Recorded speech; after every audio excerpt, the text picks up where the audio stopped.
Doesn't matter if you have one ass cheek and 3 toes. I will beat your ass.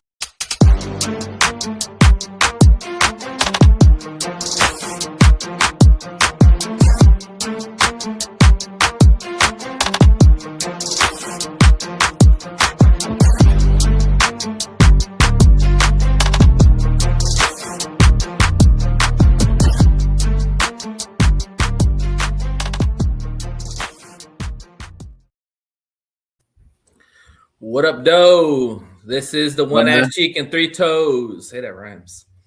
I am your host, Nate the Great, with BA and Jay Weezy. How you fellas doing? Good, bro. Good deal. Good. Well, real quick, I want to shout out Liz. Not going to be on the show tonight, so we're going to go ahead and give her congrats on her team. They beat the Chiefs 3 games in a row. They have a winning streak. That defense is unstoppable. So shout out to the Texans. 5. We had a 5-game winning streak, yeah. Okay, 5-game winning streak. But the last 3 have been really good. I mean, the Colts, the Bills, and the Chiefs. I don't think anybody saw them win all 3 of those games. So shout out to the Texans. I didn't see them beating Buffalo. That's for damn sure. Yeah, I didn't see them beating any of those teams, to be honest with you. Beating the Chiefs. Especially with that line as bad as it was. But they found a way to win. The defense is Defense beats offense. Good defense beats mediocre to good defense all the time. Very true. I'd pick defense over offense any day of the week. Oh, I will too. Defense over offense any day of the week. But that being said, shout out Liz to your team. We wanted to give you some love. You're doing your thing. But yeah, congrats to the Texans. They keep on winning, and now they're in the playoffs. I think they're the 7th seed right now. Yep. So they're doing better than us. Let's just say. It's because our conference is a little bit more tougher than the AFC right now. Oh, yeah. Just a little bit. For sure. But let's talk about it, boys. The Lions kicked the boys' ass 44-30. Initial thoughts? Let's go.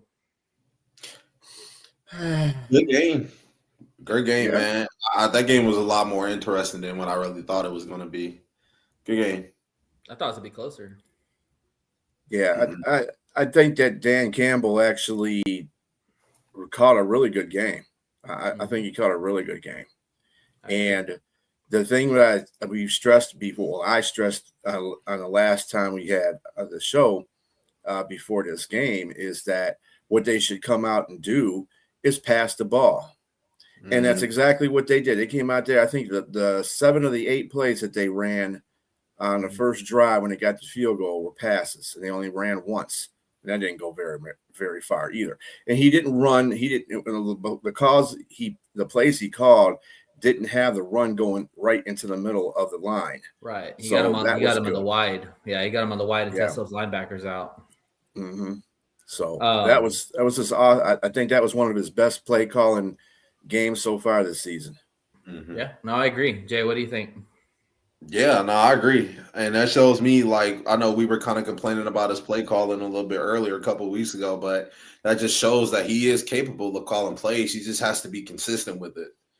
And the offense, I mean, really, let's be honest, the offense did a hell of a job against that defense.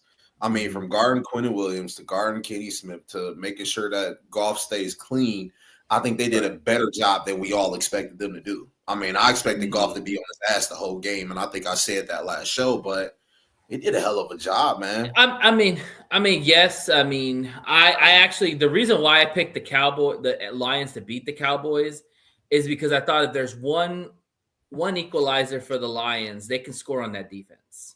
Yes, the interior defense is the strongest point, but if the Lions can do a good enough job of holding that interior, Goff can put up points on that secondary.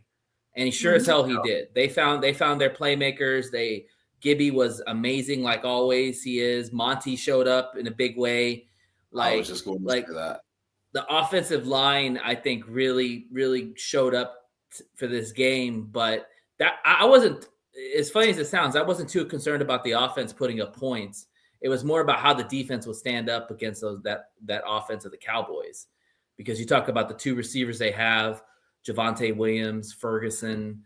Those are a lot of good dudes. So that was somebody I thought that was going to really show up and have a game with Turpin, but I didn't really hear his name called at all. last week. So. He's pretty quiet. But I'll tell you somebody who Turpin got hurt. I think he got hurt like midway through the third quarter or something like that. Okay, because I was going to say he was a non-factor at really to be maybe got killed on a kickoff return. But go ahead. Let me rephrase that.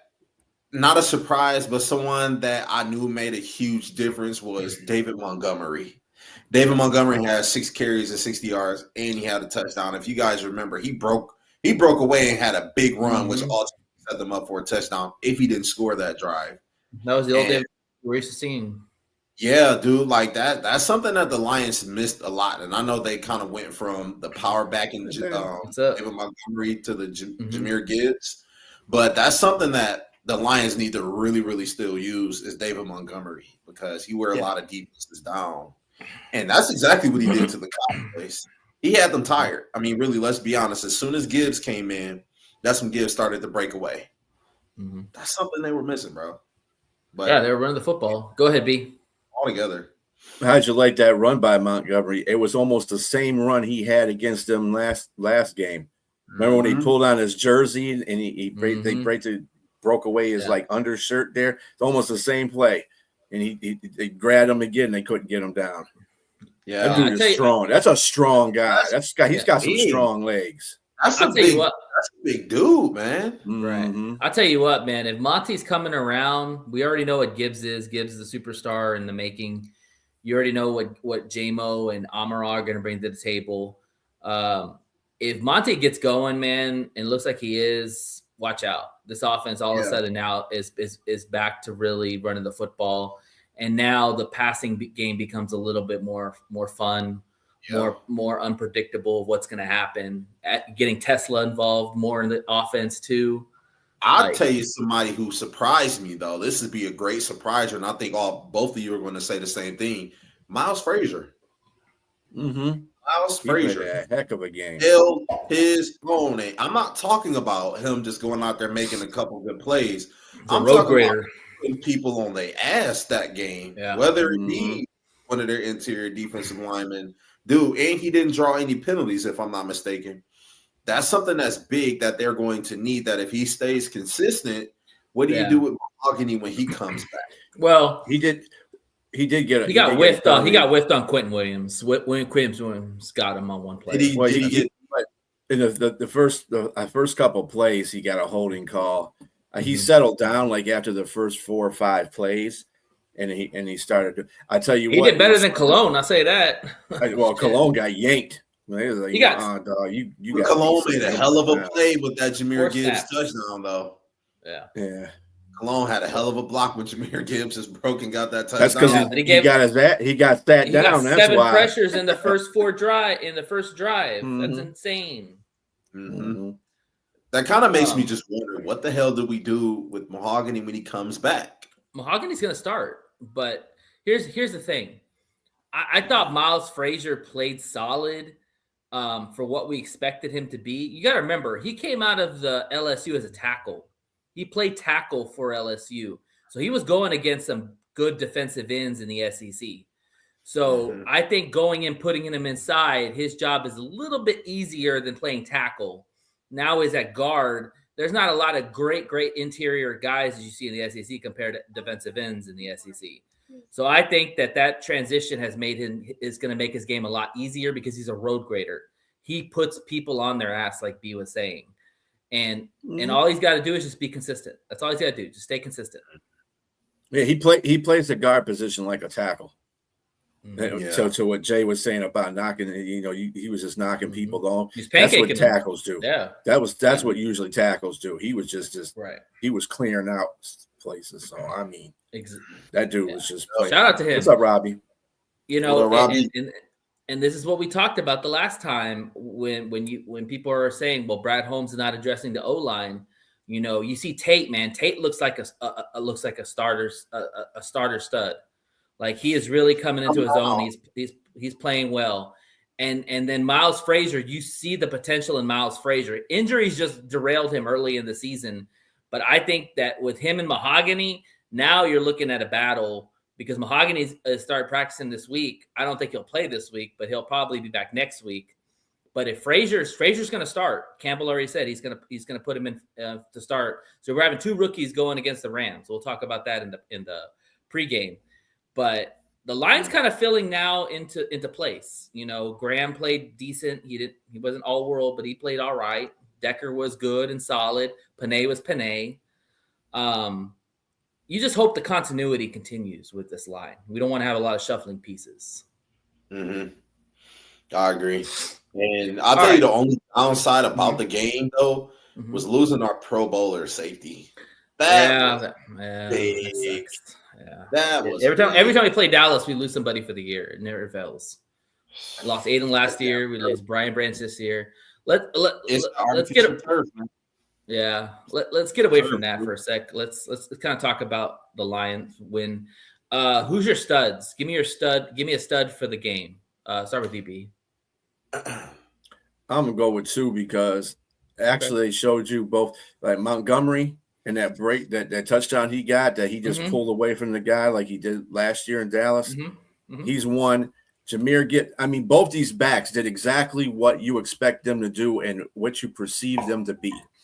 Jameer Gibbs broke Bland's ankles. Oh my God, broke that was dirty, man. That was dirty. I know it was only like a 2 or 3 yard gain, but he broke his ankles, dude. I was I was watching a video earlier today of all of Jameer Gibbs runs and stuff like that, and he be breaking some ankles out there. He makes guys like kind of this, twist and turn. He kind of does have that Barry. He's not Barry, but he's got that Barry kind of like move to him, and like when he broke Bland's ankles, I don't know. I don't know whether to be wild. He just stopped. He just stopped to let him go by, and then he went. Right. You know what makes Jameer Gibbs so dangerous? It's not only how fast he is, but it's how quickly he can stop and then accelerate after stopping. The deceleration in him is very impressive. That's what he did to Bland, because Bland was thinking that he was going to run straight into him. He was trying to cut him off at an angle. But Gibbs is like, no, just stop and go the other way. What are you doing? There's two guys that you don't want to be stuck in a phone booth with. It is J-Mo and Jameer Gibbs, because both of them will break your freaking ankles. You saw that route that J-Mo did where he looked like he was going a go route, stopped on a dime and caught the went football. Back up. Yep. Yeah. Lions have two star players, man. It's hard to guard people like that. Yeah. But a stud of mine, Al-Qadim Muhammad, he had 3 sacks. Al-Qadim tried to wake his butt up. 3 sacks. It's about time he did something, because we've been missing him. Well, it's like we talk about. It's all about one-on-ones. Like if Aiden's going to get all the attention, these dudes got to win one-on-one. And you saw that. Muhammad won one-on-one. Jack won one-on-one. Like you saw dudes winning one-on-one, which is key for the success of the D-line, because Aiden's going to get all the attention. Like I know that he didn't have any sacks, but he had 10 pressures. I'm not taking anything away from Muhammad, but he was going against a backup tackle. Fair. So he used that against them. That's what he's supposed to do. He's got to do with that. Exactly. But I will play the guy in front of you. But I will say this: if you guys follow Brian Baldinger's videos, sometimes he highlighted Aquadine in the play. And he showed how he's getting better as a pass rusher in swimming and cutting the blocker down.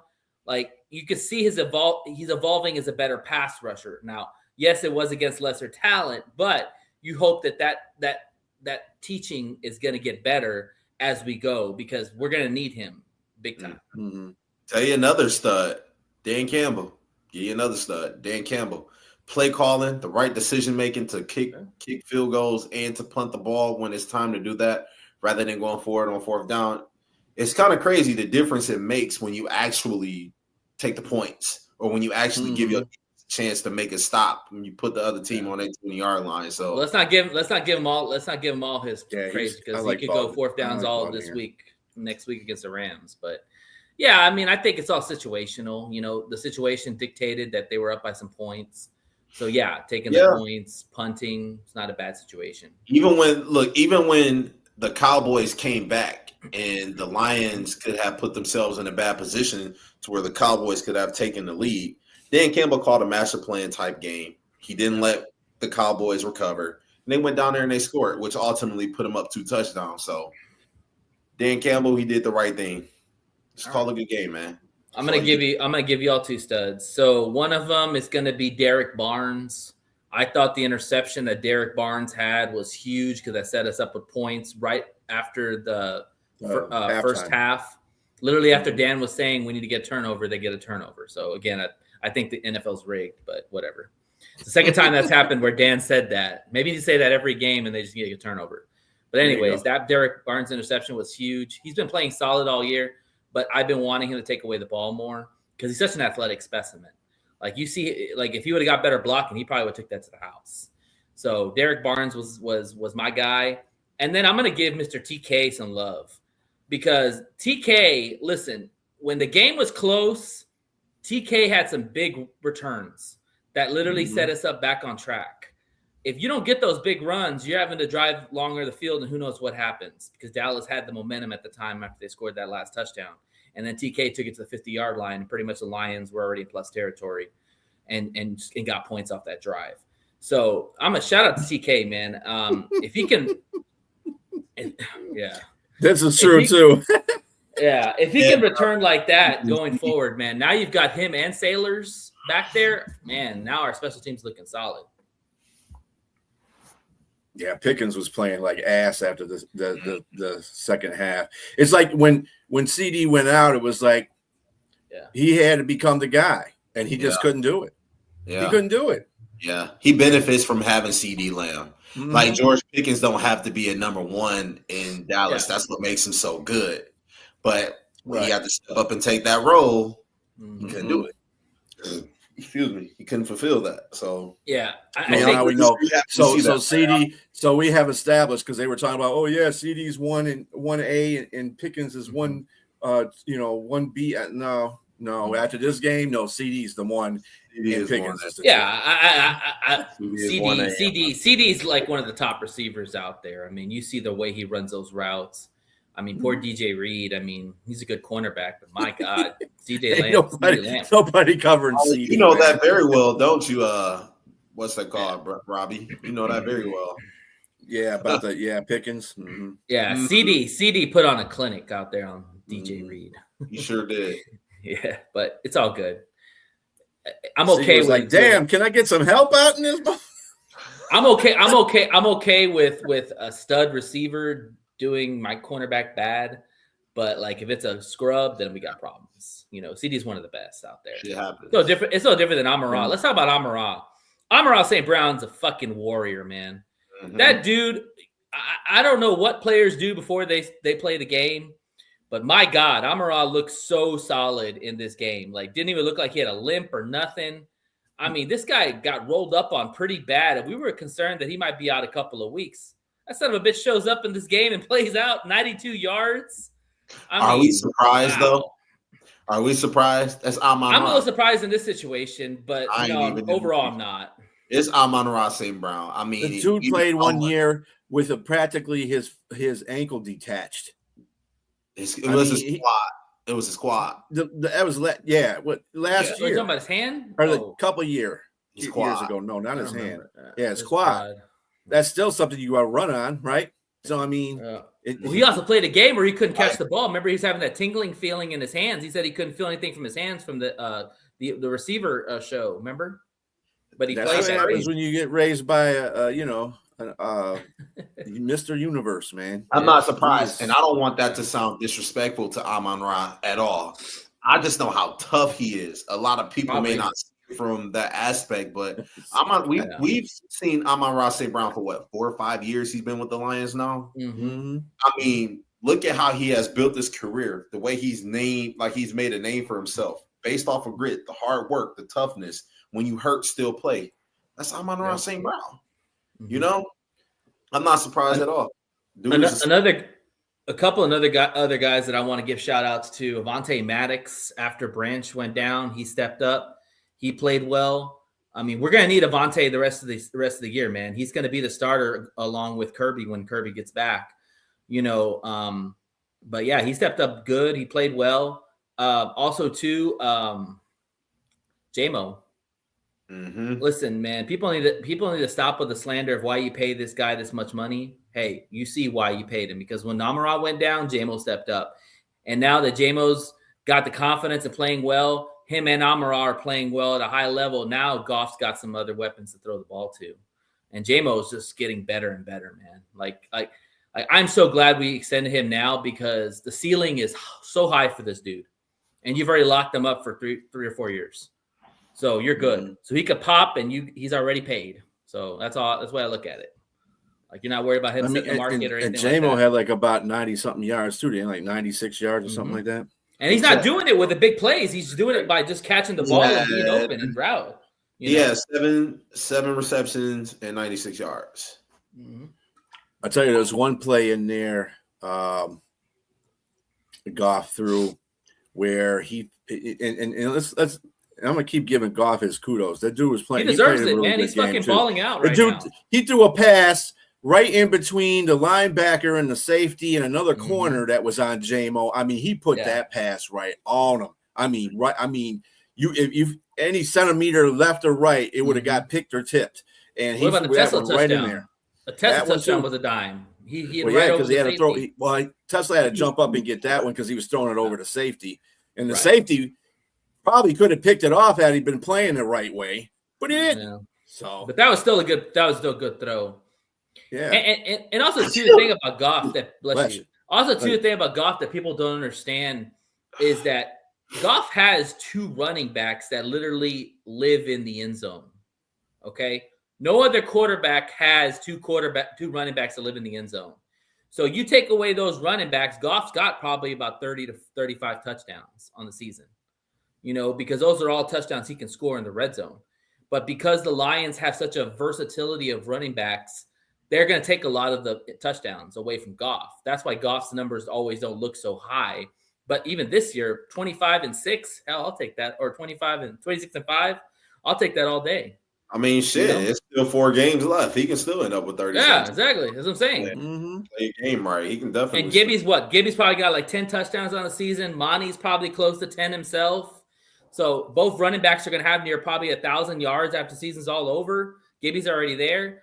I mean, that's amazing for a quarterback that still puts up those kind of numbers with 2 running backs over 1,000 yards. To give you some exact numbers right now, Jared Goff right now has come on, man. For some reason, my phone want to freeze up. I'm trying to talk about his text. It's 26-5, and he's got a 70% completion rating right now. Okay. Yes. I think he's almost near 4,000 yards. Yeah, and when you look at that, that's good. I mean, almost 3,500 yards. 3,500. Okay. So yeah, if you look at, he'll be at 4,000 by this season. If it wasn't for the fact that, excuse me, wasn't for the fact that he was getting sacked so much, because he's got sacked more times by this time. Last year he wasn't sacked as many times as he was by this time last year. He's been sacked 27 times. He probably could have put up but a lot of people were talking at the beginning of the season that Goff needed to step up because we didn't have Ben Johnson anymore, and everybody wanted to say, well, it's up to Goff to do. And Goff has played flawless. Out of those 5 interceptions, 2 of those were tipped interceptions. They weren't his fault. Exactly. So he's playing just as good as any of the quarterbacks in the NFL right now. Yeah, really. Exactly. And he's playing with more duress too. He's got 70%. He's like, I think he's first or second in the league in completion rating at 70.1%. The dude is just I'm getting sick of people just not. Well, if we look at football the way things are going right now, because I know a lot of y'all watch all the other games. Take a look at what happened with Herbert last night. 7 sacks, 68% pressures because he lost both his tackles. Look at the Chiefs. They lost 4 starters. They had 3 that were out that game. Then they lost their other starter the first play of the game.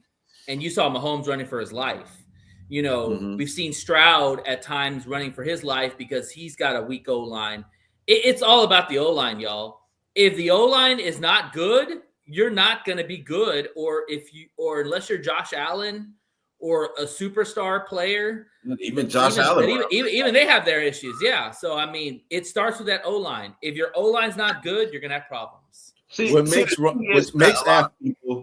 with when we talk about players like Jared Goff. See, the thing is, and I respect the hell out of Josh Allen, Lamar Jackson, Patrick Mahomes, but just because you run back 5 or 6 yards because you got a little speed, you can outrun a defender that may be in front of you. That don't mean that you're a good quarterback. It's about how you are able to get rid of the ball before you get hit. It's about getting the ball to your receiver, not forcing any unnecessary turnovers, not getting yourself to where you're getting sacked 10 yards in the backfield.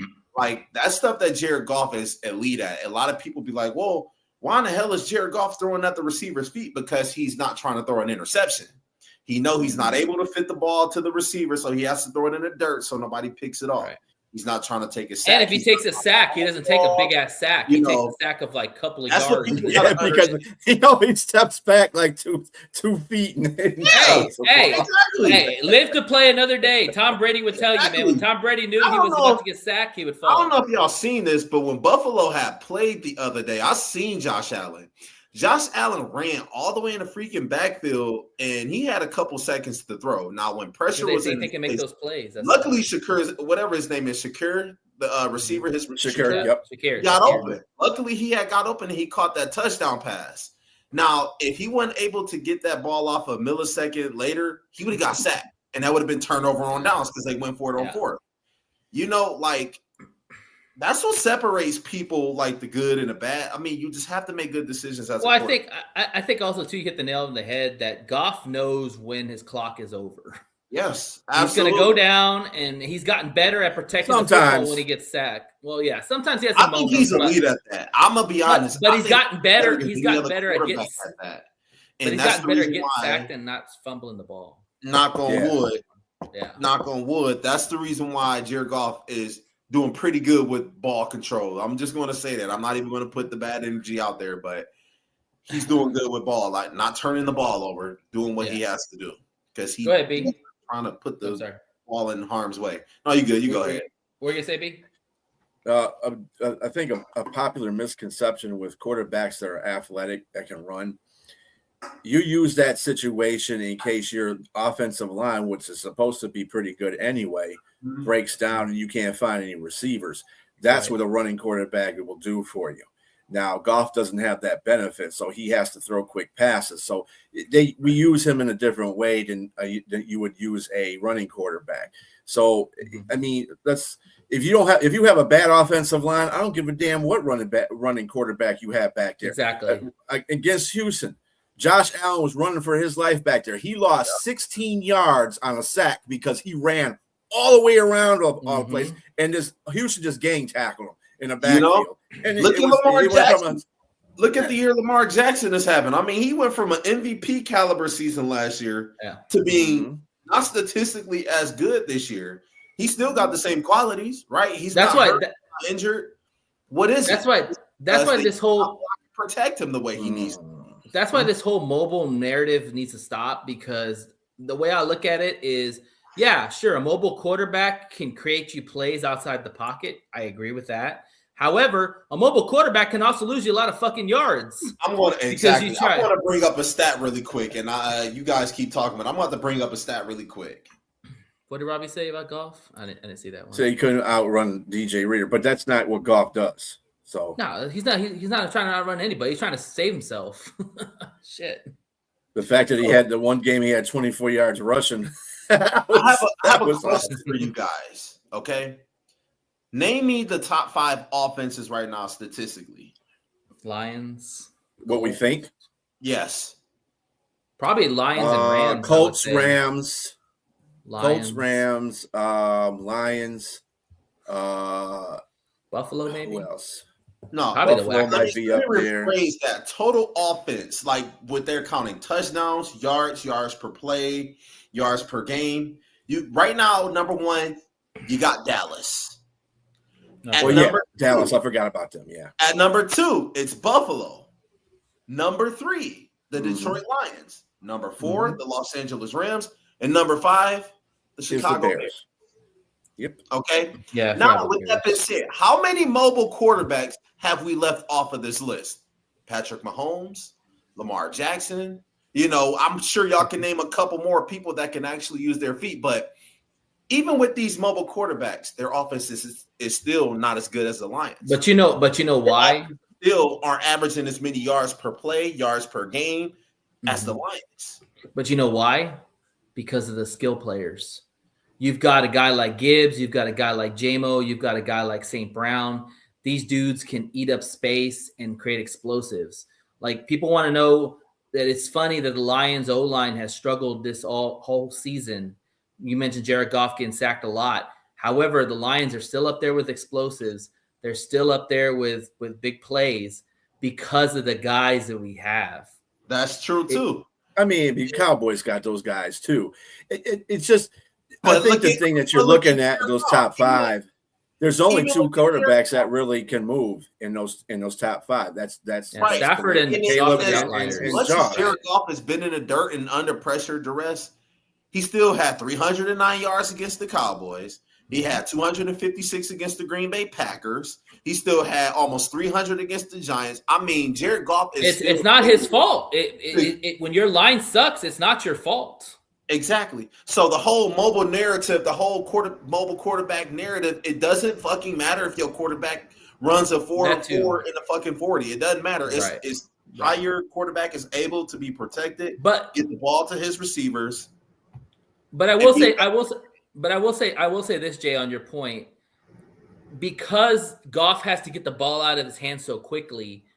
You have guys like Gibby and you have guys like JMO and even St. Brown at times that can turn a 5-yard play into a 60-yard play because they're so good in space.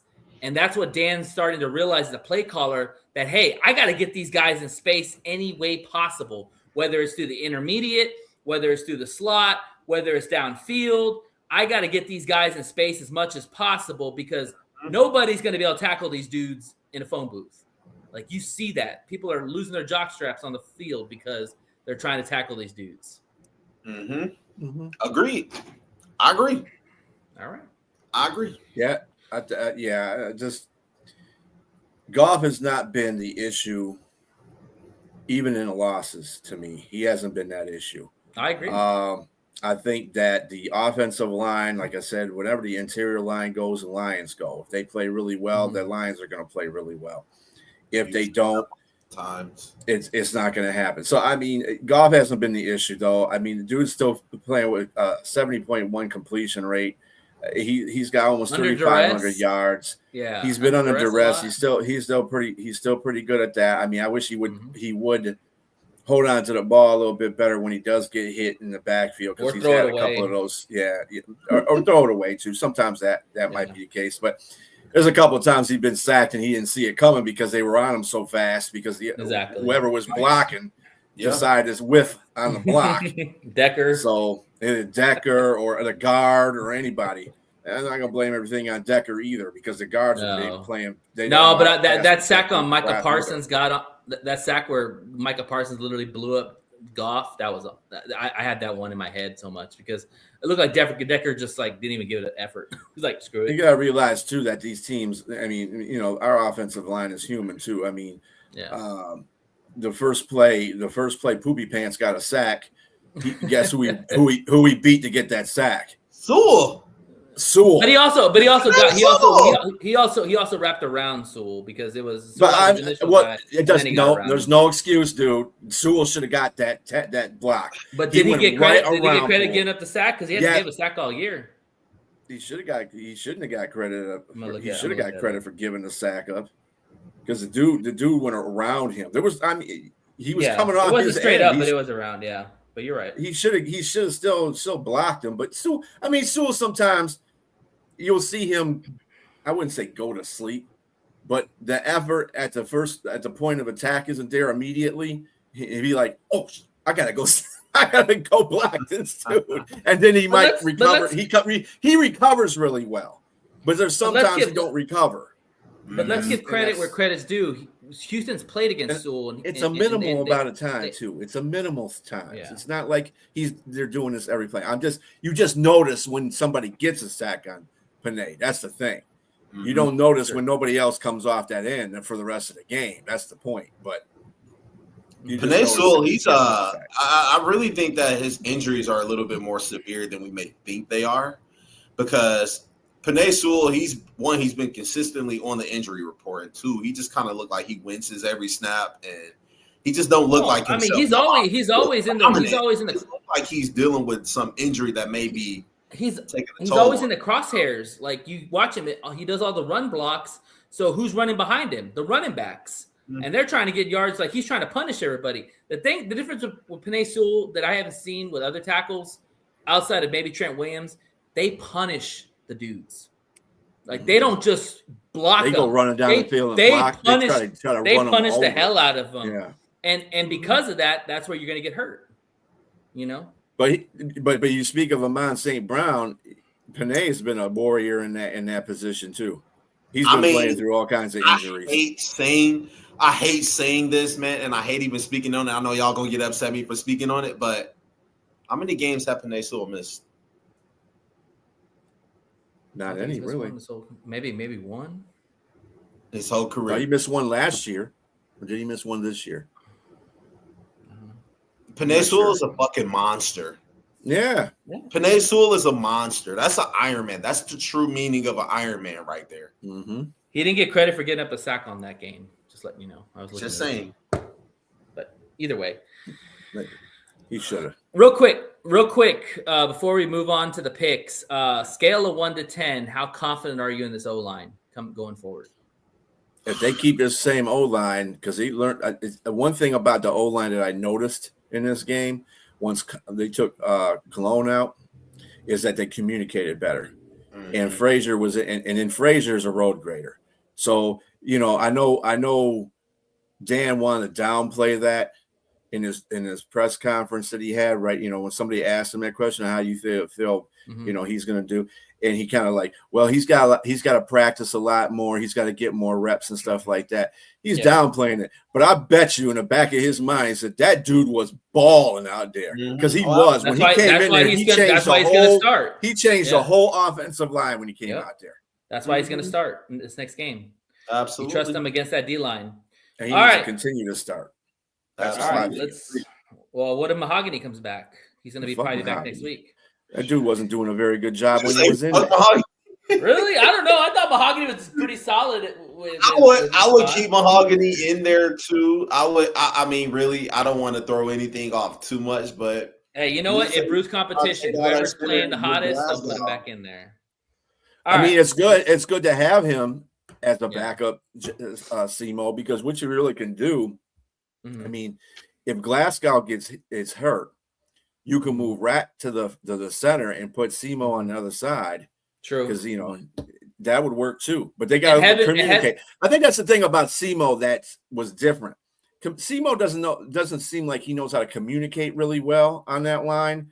He doesn't really listen to what listen to what Glasgow and he doesn't listen to the line assignments really well because I've seen him whiff on a lot of pancakes that he has, or he'll be like, who am I blocking? Dude, you don't know who the hell you blocking. You should have known that when you were coming off the ball.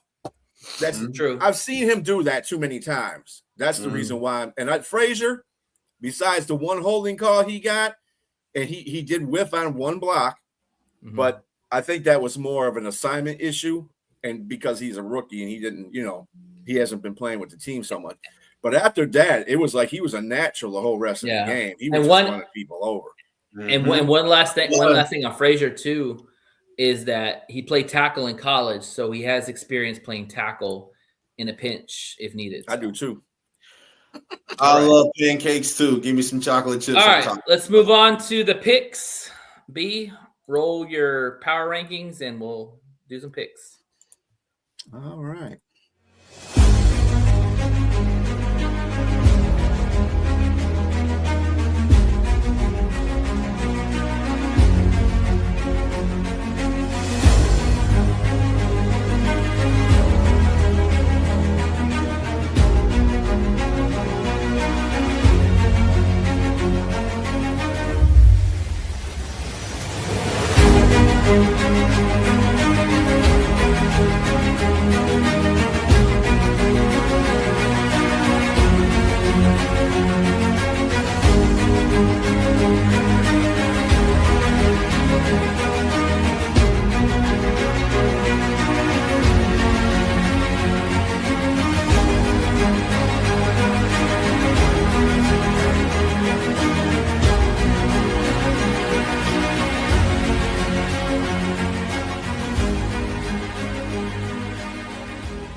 As always, Damn, be keeping Patriots us on don't ever go away. As always, be keeping us on our toes with the music. I thought I was watching a movie, so good stuff. B. Yeah. We're All not right. trying to do copyright infringements anymore. That's the whole point. Yeah, man. It's all We good. don't want that. All right. Well, go ahead, B, and give us the results from this week. All righty. So just surprise Jay. me. Well, hey, first of all, Nate, I want to congratulate you because you actually did the best out of everybody this week. You were 9-5. Shocking! I didn't even count mine. And I was like, "Oh wow, I did the best." See, I didn't even know. You're listening to us, man. You gotta get better. I'm telling man. you, these games are so fucking weird, dude. Like, come on. It's late in the season now, Figuring them so out. anything goes. Yeah, so Yeah, you were 9-5. Me and Jay were both 8-6, and Liz was 7-7. She picked a couple of games. I was like, okay, Liz. Anyway, Yes, that you brings watched our the- total. Yeah, I don't know what she's doing. Anyway, Jay, you're still atop of the leaderboard by 2 games over me. You're 123-66. I'm 122-68. Liz is 114-75. Nate is 112-77. You are creeping up on Liz, Nate. So let's continue the good work. Yeah, we'll see what happens. Like I said, it's unpredictable. You're gonna have some upsets in every week. It's just the way it is. Get lucky. That's the other thing too. You have to go on the limb. All right. Can't be picking teams like Washington when they come in and you think after one team gets blown out and gets shut out, you're like, yeah, they're not going to play well. And Washington come in and roll over, and then the Commanders get blown out and shut out. Well, we didn't know Jaden Daniels. We Daniels. didn't know Jaden was going to get hurt. We didn't know Jaden was going to get hurt again. Minnesota. That wouldn't have helped them because they were playing like crap before that. Absolutely. All right, let's go. I picked the Ravens. We ain't got there yet. That's another game. Or no, I picked Pittsburgh. I don't remember. Whatever. I was 9-5. Anyway. All right, let's go to get started. Falcons and Buccaneers. Buccaneers are 4.5-point favorites at home. B. Yeah, I got the Bucks. I'm also going to give Liz picks too. She's got the Bucks. Okay, right. good. Yeah. Also, I got the Buccaneers. Falcons are cooked. Bucks. Even though the Bucks did lose to the Saints, I think the Bucks bounced back. That was another weird game. Yeah. All right. Probably game of the week. Bills and Patriots. Bills are 1.5 point favorites on the road. B. I got the Bills. Patriots got Patriot. Liz has got the Patriots. Jay. Give me the Bills. Give me the Bills. Patriots. I think Drake May is the real deal, and this is at home. And they win this game, they win the division. So give me the Patriots. All right. Bears and Browns. Bears are 7.5 point favorites at home. B. Me and Liz both have the Bears. Teddy Bears. Yeah, I'll probably take the Bears. It's going to be a close game, but I'll take the Bears. I know that kills you too. I would hope the Browns win because that would help us. But yeah, probably the Bears. Okay. All right. Chiefs and Chargers. Chiefs are 4.5 point favorites at home. B. Yeah, eventually the Chiefs are going to get the ship right. I'm not going to say they're making the playoffs, but I think they're going to win. The Chargers, that's 7 sacks. I'm sure the Chiefs are sitting at home like, yeah. And it was at home. we know how we got it. Mm-hmm. Yeah, we know where to go now. Bro. You just sold me, B. You just sold me, bro. I got to go with the Chiefs, man. Yeah, Liz is going with the Chiefs. I'm going with the Chiefs as well. Yeah, I'm taking the Chiefs too, and one of the big reasons why is because Herbert ran up the middle against the Eagles. You know who's up the middle for the Chiefs? Chris Jones. Yeah. They didn't have Jaden. They didn't have Carter. They didn't have Carter. They didn't have Carter in the front. Yeah, that's true. Yeah. Loftus too. Yeah. All right. Commies versus the Giants. Giants are 2.5 point favorites at home. B. Man, if you think I'm picking the damn Commanders and a-holes, me and Liz are picking the Giants. Yep. Giants. Yeah, I'm taking the Giants. Especially after that Ertz injury, man. Ertz was a big part of that offense. Yeah. Ertz, you think Ertz's career is done? Might be because he's a little bit older. I don't want to speak bad on him. Please do not misinterpret that the wrong That way. was ugly. That was ugly. At his age, having an injury like that is not good. All I'm going to say is everybody who thought Hawkinson's injury by Kirby was dirty, see that play. That was pretty. All right. He wasn't even trying to make a tackle on that. All right. Jets versus Jaguars. Jaguars are 12.5-point favorites at home. B. Against who? Oh, the Jags. Jets and the Jags. Oh, Me and Liz got the Jags. Yeah, I got the Jags. I don't think they'll cover that though. It'd be a close game. Jags. Yeah, Jags are playing better football, so yes, I take the Jags. Yeah. All right. I don't believe in them. Raiders versus Eagles. Eagles are 11.5-point favorites at home. B. Eagles. Oh, yeah. Me and Liz got the Eagles. You got to take the Eagles. They got to win sometime, right? Raiders are bad. They're really bad. They're on like a 4-game losing streak right now, right? Yeah, the Eagles are. Well, the Eagles are a 3-game losing streak actually, but still, they want to come back and they better not lose against the Raiders. They lose against the Raiders, they are not. Sirianni's going to get fired if they lose the Raiders. Somebody's going to get fired. I don't know about all that, but they ain't going to the playoffs. His seat is getting hot. They're not going to win the first round of the playoffs. You lose 4 in a row, man. You got. Dude, after they lost against the freaking Bears, somebody egged the the offensive coordinator's house? Yeah. Chulo's, yeah. Allegedly? Chulo's house, yeah. Mm-hmm. Why? Somebody egged Jalen Hurts' house Why? too. You got the Eagles? Yeah, I got the Eagles. Nate? Yeah, I got the Eagles, yeah. I would love for them to lose, but no, it's not going to happen. All right. Ravens versus Bengals. Ravens are 2.5-point favorites on the road. B.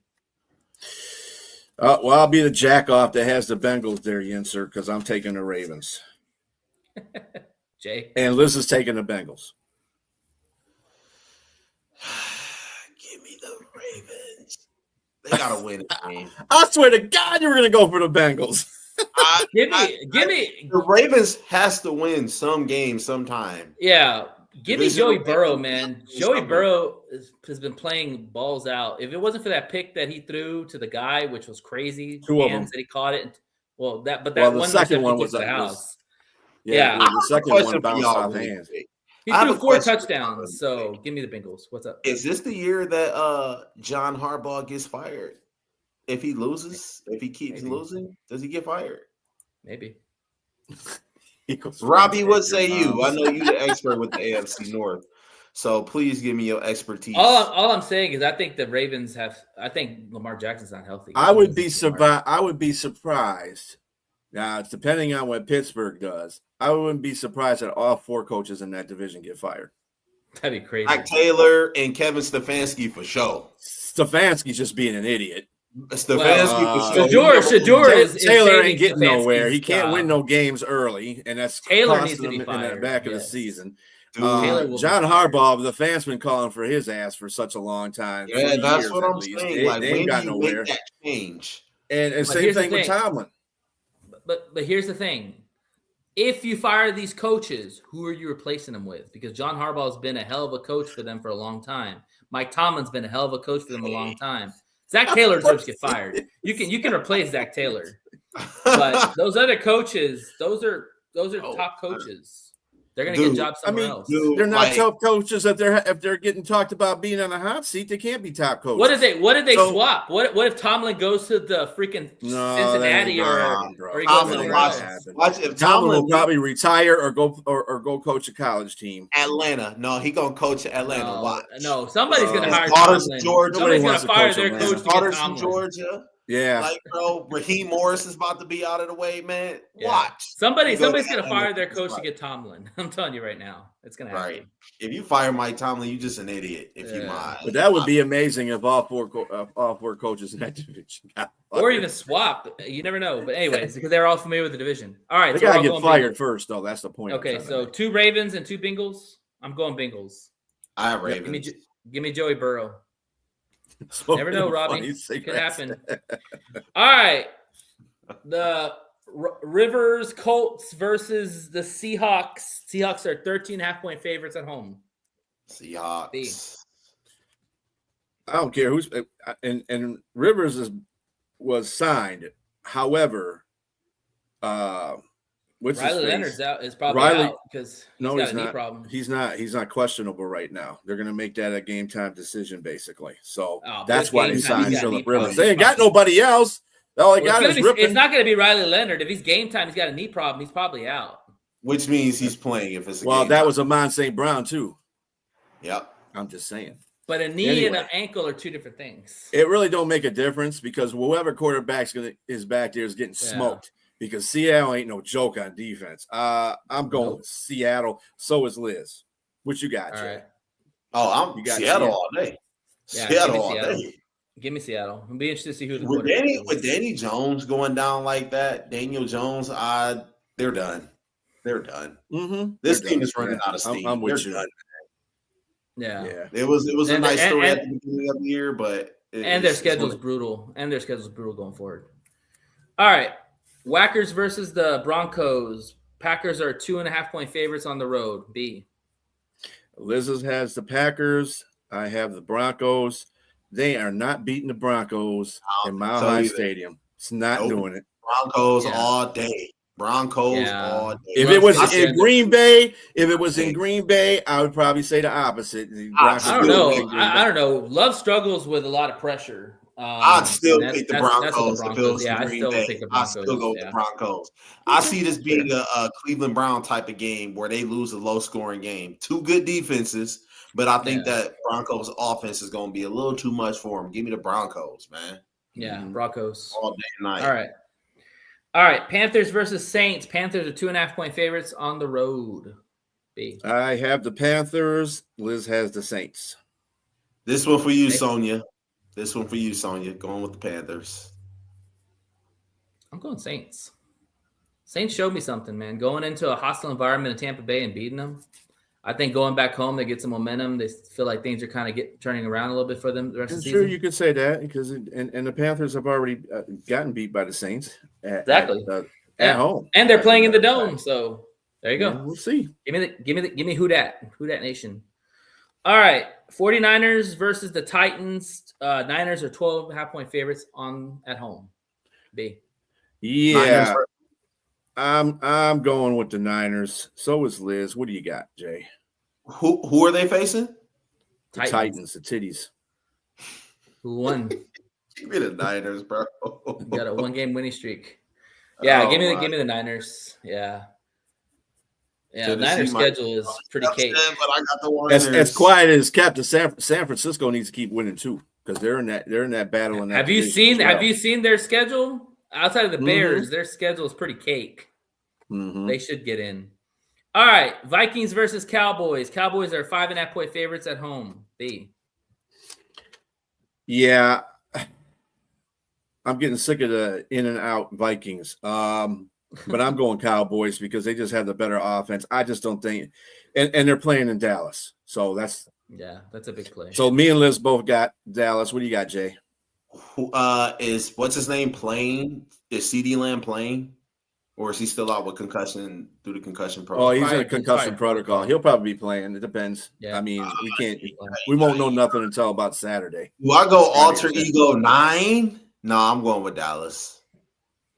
Yeah, it doesn't matter if CeeDee Lamb's playing. George Pickens is about to go off in this game, so he's heard all the shit he started shit people talking about him. So I think he's gonna come out for a big game. So alter ego 9. All right, Dolphins versus Steelers. Steelers are 3-point favorites at home. B. This is a hard game to pick because Dolphins been playing pretty good football lately. They've been keeping Mike McDaniel's seat. Hey, they won a cold game. They won a cold game. Well, 40 degrees is cold to Southerners. What's the temperature going to be cold to us? Sunday? What's the temperature going to be, Robbie, on Sunday? It'd probably be more than 40, that's for sure. I'm picking who Robbie picked. Who you picking, Robbie? Hurry up and respond back. Yeah. Who you picking, Robbie? Well, I already picked the Steelers. I picked the Steelers and Lisbeth. Robbie, what's the temperature going to be on Sunday? Look, Robbie ain't a homer, bro. He will pick against his team. Yeah, he'll pick against his team. Robbie, what is the temperature going to be for the game at 7:00? Just Liz, me and Liz picked the Steelers, so I'm waiting to see what Robbie says. Come on, Robbie, type faster. A couple days ago, he said fire everybody. 21 degrees. 21 degrees. I'll give Give me me the the Squealers. Steelers. Hey, Squealers. Give me the Squealers. Yeah, hell no. Give me the Steelers. Yeah. All right. All right. And let's see. Cardinals versus Texans. Texans are 9.5-point favorites at home. B. Houston. Yeah, me and Liz got the Texans. Yeah, Houston. All right. I'm not going away from that. Dog, man, I feel think the game. I think bad I if think you ever that's gonna started be. quarterback.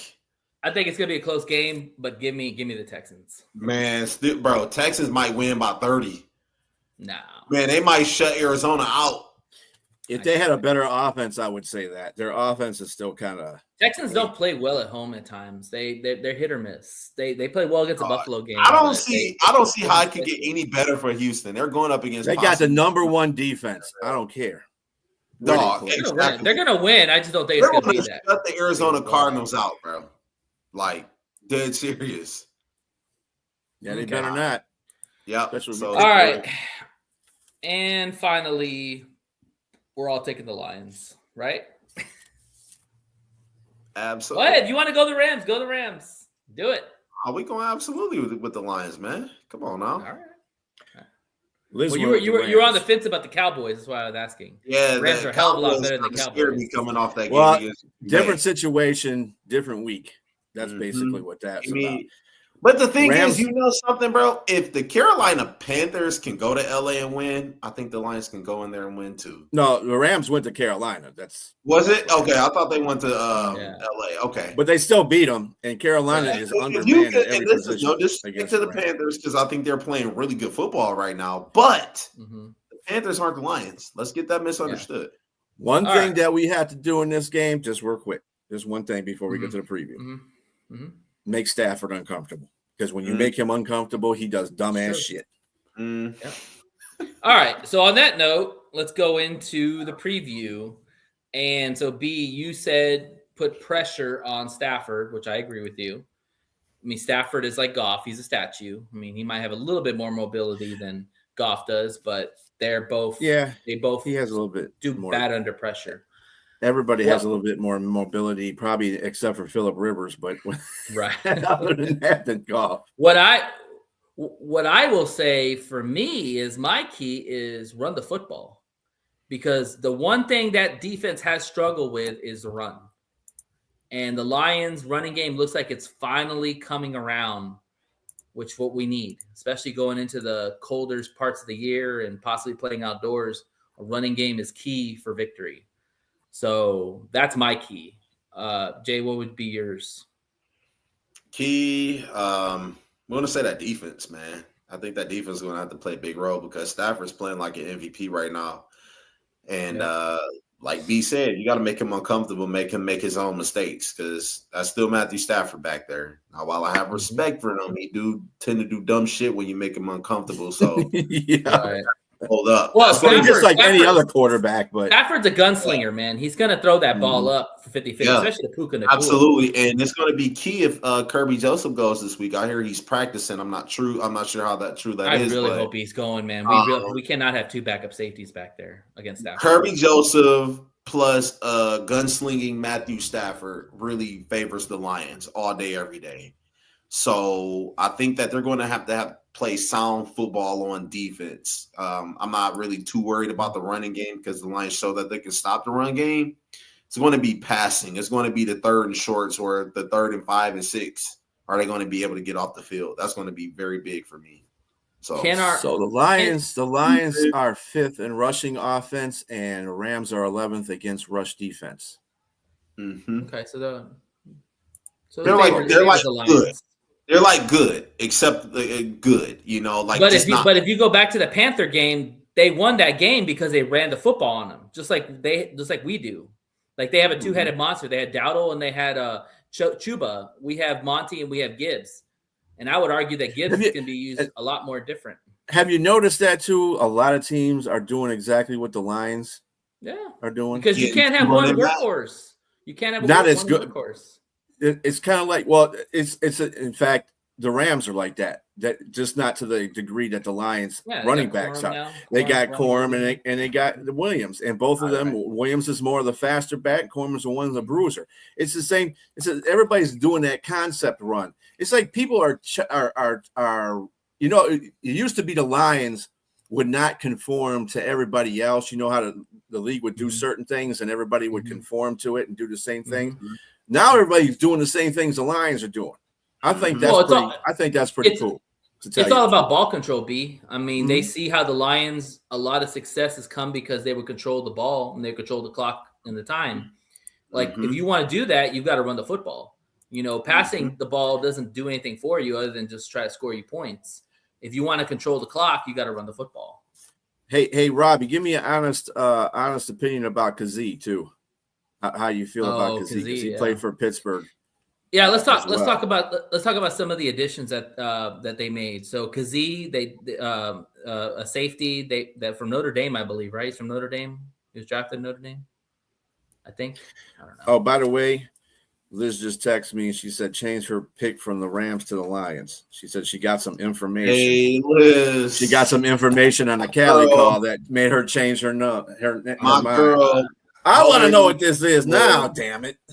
You can't change your pick after you've already done it. Anyways. Yeah, you can. Okay.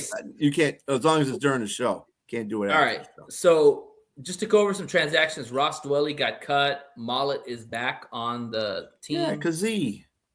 More likely he's going to be probably starting or he's going to be at least a backup for this game. We did lose Brian Branch, like Jay was saying earlier.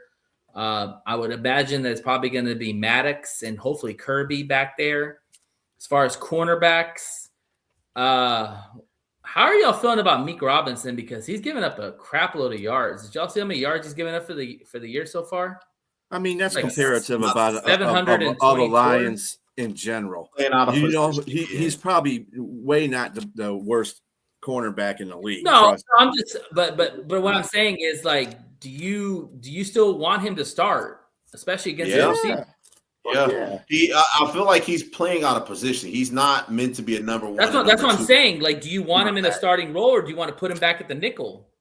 I would keep him in the starting role. I mean, I definitely am not going to have him guarding Puka Nacua or Devontae Adams, but I think he should just keep as the number 2. I mean, you got DJ Reader out there; he's the number 1 guy, and DJ Reed. I mean, he's the number 1 guy. And but would you have Mollett out there, or would you? I'd probably, actually, to tell you the truth, I would probably keep him Meek at the nickel because I think that's where he's most comfortable at. I agree, and I think his special assignments are, against players that he knows he can go against.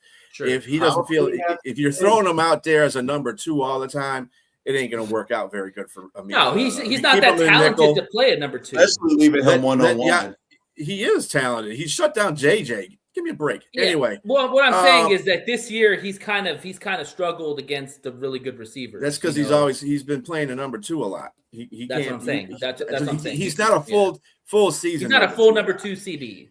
Right. No, he needs to be a nickel, and I think Yasin had a good game. Yasin is a good coverage, and if Yasin screws up, then you put Maddox in that situation. That's why I don't think he's going to be playing safety this game. I think they're going to throw KZ into the wolves. They're going to throw. What about Mollett? What about Arthur Mollett? Mollett can come in there. He's basically a backup at this point, but he can come in there and spell if one of the cornerbacks go down. Okay. The original ones go down. Yeah. So I like that. I'm glad they're bringing them back. Yeah, me too. So what you're saying is basically start DJ, start Yasin, and then put Meek at the nickel, and then you have Maddox and Kirby in the back. Okay. Mm-hmm. I can or Kazee. It'll most likely be Kazee, and I'm telling you right now, that's why they got Kazee. It'll be Kazee, and if Kirby starts, it'll be Kazee. If doesn't, Kirby plays. How about that? Let's just see if he's gonna play. That's just a Kirby. That's the whole thing right there. Shit, let's see if he plays. But I think Kazee's definitely going to play. I mean, it really doesn't take much. If Kirby is out there, either way, he's going to be out there. Because if Kirby's out there, he's the captain of the backfield, so he'll be able to bark plays off. If he doesn't play, Maddox will probably be back there, and he'll be the captain of the backfield and calling the plays. Don't forget Harper's still there too. He had a concussion. He got concussed the last game, but he's still out there. Yeah. Harper's okay. Yeah, and you want to know something? That's what we need. We need him in zone. Yeah, Robbie, I don't think the Lions are going to be running too much man coverage against this team here.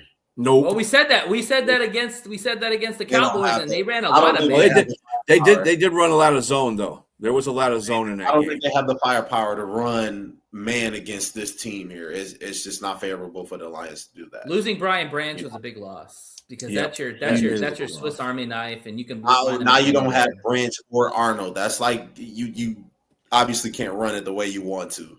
While you have depth, I just don't think it favors the Lions to play. No, because he's not Branch, but he is the same type of player Branch is, so he'll make plays the same way Branch is. He can take the ball away. He's a good hitter. But I mean, again, he's not Brian Branch. I don't expect that out of Kazee. No one's Brian Branch. Yeah, nobody's Brian Branch. But Kazee is a good backup for Brian Branch. I think he'll get the job done if he's put out there. Let's. I just need somebody solid next to him. That's what. If it's Maddox or if it's Kirby, I'm fine. Let's talk about Brian. Don't put Harper out there. Do Kirby Joseph come back to form? That's my question. If he plays, if he's out there, he better make plays. That's what Shep always says. If you're putting him out there, he better. He's healthy. He's ready to go in his eyes. That is true. Let's go back to Brian Branch for a sec because I think it's important to talk about. So Brian Branch went out with an Achilles injury. More likely, it's probably going to be a year out, I would imagine. So maybe even longer. His contract's going to come up pretty soon after the next year or this year. I'm not sure. What do the Lions do? It'll probably be next year. Okay, so he's probably going to be out next year too.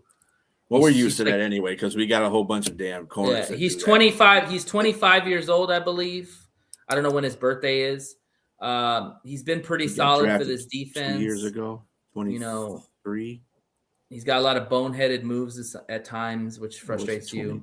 But he's a dog on the field. What do the Lions do? I mean, you can't trade him because now he's got an Achilles injury, so he's pretty much untradeable.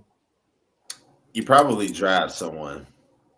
Well, I mean, yeah, but I mean, what do you do with him? Do you let him go after the season's over? Because more likely, he's not going to play till the next contract. He's not going to walk. Brian Branch is not a person you just let go walk in free agency. They'll more than likely have to be probably a franchise tag involved, or you may package up something and send him away. Lions have never franchise tagged anybody, but he will never walk.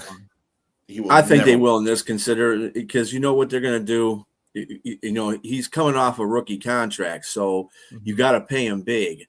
What you want to do is give him that 1 year franchise tag because he's not going to be available most of next year to play either. So you want to see what he does when he comes back the next year, and then you can go from that point. I think the same thing they did to Aiden Hutchinson, exactly what I thought they were going to do. They're going to wait to see what he does in the beginning of the year, and then at the time of the break, when they had their bye week, they were going to sign him up because he was doing good. They want to make sure that those kind of leg injuries, which they should. They got to be cautious about that. The Lions are really cautious about every damn thing. Exactly. I mean, overly cautious about some things. So here's my question. He's probably not going to play next year, and if he does, it's going to probably be at the end play of next year. He just won't play a lot. I think he will come in maybe Thanksgiving-ish.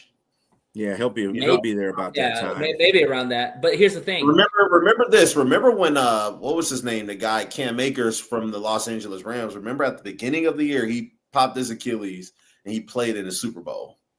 Now I know, granted, it was the Super Bowl. You want to come back and play no matter what happens, but just giving you a timeline of when he could possibly play. Yeah, he's a young guy, so it all depends on his rehab and all that. I'm gonna say more likely he's gonna miss almost all next year. More likely. And Achilles injury, it takes about 2 years to recover to your full strength again. And he might never be that way. Because I mean, you just look at the timeline. I mean, not necessarily. No, that's not really true, actually, because I'm gonna tell you, and it goes back a long time ago. The first game of the season where Pittsburgh won the Super Bowl, right? First game of the season, they played the Lions. Holy shit. They played the Lions, and Barry Sanders broke Jesus Christ, man. Damn, are you gonna go that far? ACL. It was his ACL, and he came back and played in the Super Bowl. But ACLs are different than Achilles. Achilles are usually ACLs are worse than Achilles. Those are both I pretty don't. bad. Those are Achilles both pretty weaken your Mhm. legs going forward. ACLs, I people can mean, bounce back from In ACLs. my pretty quick. opinion, I think the Achilles is a little bit worse. I think it's you know what I'm worse. saying? Worse injury Considering you can like how get. far medicine has come, that people are able to, get ACL surgery and then return the next season. It happens, but with Achilles, that sometimes could be a career injury for certain players. Now, I think with medicine evolving the way that it did, I think Brian Branch will still have a window to come back. Like I said, around Yeah, Thanksgiving. no doubt he will. But the thing is, will You he know? be the same Brian Branch? Because you think about Achilles, is Achilles take away your pop sometimes. You see Yeah. basketball players that lose Achilles I injuries. think he will. I think he will. I mean, we're not going to know that until he actually plays. So, I mean, that's Yeah. what I'm saying. That's why they should give him a contract that equals what he's going to do. So, Yep. if he doesn't come back until late in the season Okay. next year, like maybe I know around of a between name. Thanksgiving and Y'all know of a name I Christmas, can't- and he's able to play and say we get in the playoffs, he's able to play in the playoffs and be effective all that time, then we can Y'all start know somebody I considering what think we're who going can to take his do. spot? Y'all want to know somebody I think who can come in and make an impact for him if we draft somebody? I hate to say the school name, but Caleb Downs from Ohio State. That'd Yeah, be he a is guy. a pretty good He's gonna go in the top 5, bro. No, you're not. I don't think so. Oh yeah, Caleb Who? Downs. Oh yeah, Who? dude. You You want to look be at a lot of quarterback? You look at a lot of mock drafts, man. He's no more than a top 10 player. Like he's gonna get drafted in the top 10. I don't He's see a a stud. safety being drafted in the top 5. I mean, this has to be a once. Well, he ain't gonna fall that far for us to get him. Let's just say player. that. We'll have to trade up. Watch. Keep your eye on it. All right. You know what I wouldn't be surprised on? Hmm. Lions go get a quarterback. I was gonna say that same. I was thinking that same thing. And you know what? You say, I'm totally okay with it. Golf is getting. I'm okay with it too. If they get now, this is a scenario, and I know this is probably a different show that we could be doing, but at the same time, we can say that I would probably go after Mendoza. Yeah, and I would draft up for Mendoza. You know how Mendoza's going He can sit behind Goff. He can sit behind Goff. Mendoza's got good instincts. I agree, but Mendoza's going number 1, bro. So you're gonna have to. You know somebody I would like. Somebody realistically I would like Mateer from Oklahoma. I don't want. I like that kid. No, I don't like Mateer. That kid is pretty good. He showed his. Yeah, that's the point, though. So he got injured and he played like crap after that. So a lot of people are talking about what's his face from Miami. Carson Beck? Hell no. Yeah. He shouldn't be in the first round, but you know somebody's going to draft him in the first round. Somebody's going to draft him in the first round. So here's the thing. There's rumors out there that a lot of the big time quarterbacks that were supposed to come out this year are going to stay in college because they've been told by their scouts you need another year. Your Moores, your Simpsons, I don't know who else. Manning. Simpson is a sophomore, Manning, right? probably. No, he's a junior. Really? Oh, no. Yeah. I thought he was a freshman, but he's a junior. So Simpson, Moore, Manning. I think those are the only ones that can go. So the good news is that if there's not a lot of high-priced quarterbacks that come into the draft, that favors the Lions because now not a lot of teams are going to take huge hits on the quarterbacks early in the draft. So I'm with B. In the second round, I'm going to throw a name out to you that I like a lot, Cade Kubiak from Clemson. I would take a flyer on him, because Clemson hasn't been that good this year, but he's got good talent. Like if you watch him throw, he can make all the NFL throws. Like the guy has got skill. He just needs to be coached up. But the thing is that you'll have options to draft somebody if you want to go that route. And I think the Lions should because we don't have a backup quarterback right now that we trust. What about Sam Levitt? What y'all feel about Levitt? Not too much. I mean, he probably ain't the biggest name out there, but I mean, dude, look at what he's done over at Arizona State. Oh, that guy. I mean, if you're gonna, here's the thing: if we're gonna draft a quarterback, it's got to be somebody who we see a future with going forward. We can't do the Hendon Hooker thing where you're 27 or 26 years old and we put you as your backup. If you're going to go waste draft capital and get a quarterback, it's got to be somebody that is going to be the bridge to Goff or Goff's a parent, you know, and you could do the from Johnny Manziel 2.0. Vanderbilt. Vanderbilt. Yeah, you talking about the freshman? Short. No, he's a senior. He's talking about Pavea. I got one for you. What about old boy from Oregon, the Detroit native? He's coming back. He's coming back. He's not ready yet. He's not ready. Damn. Yeah. If he comes into the draft, oh hell yeah.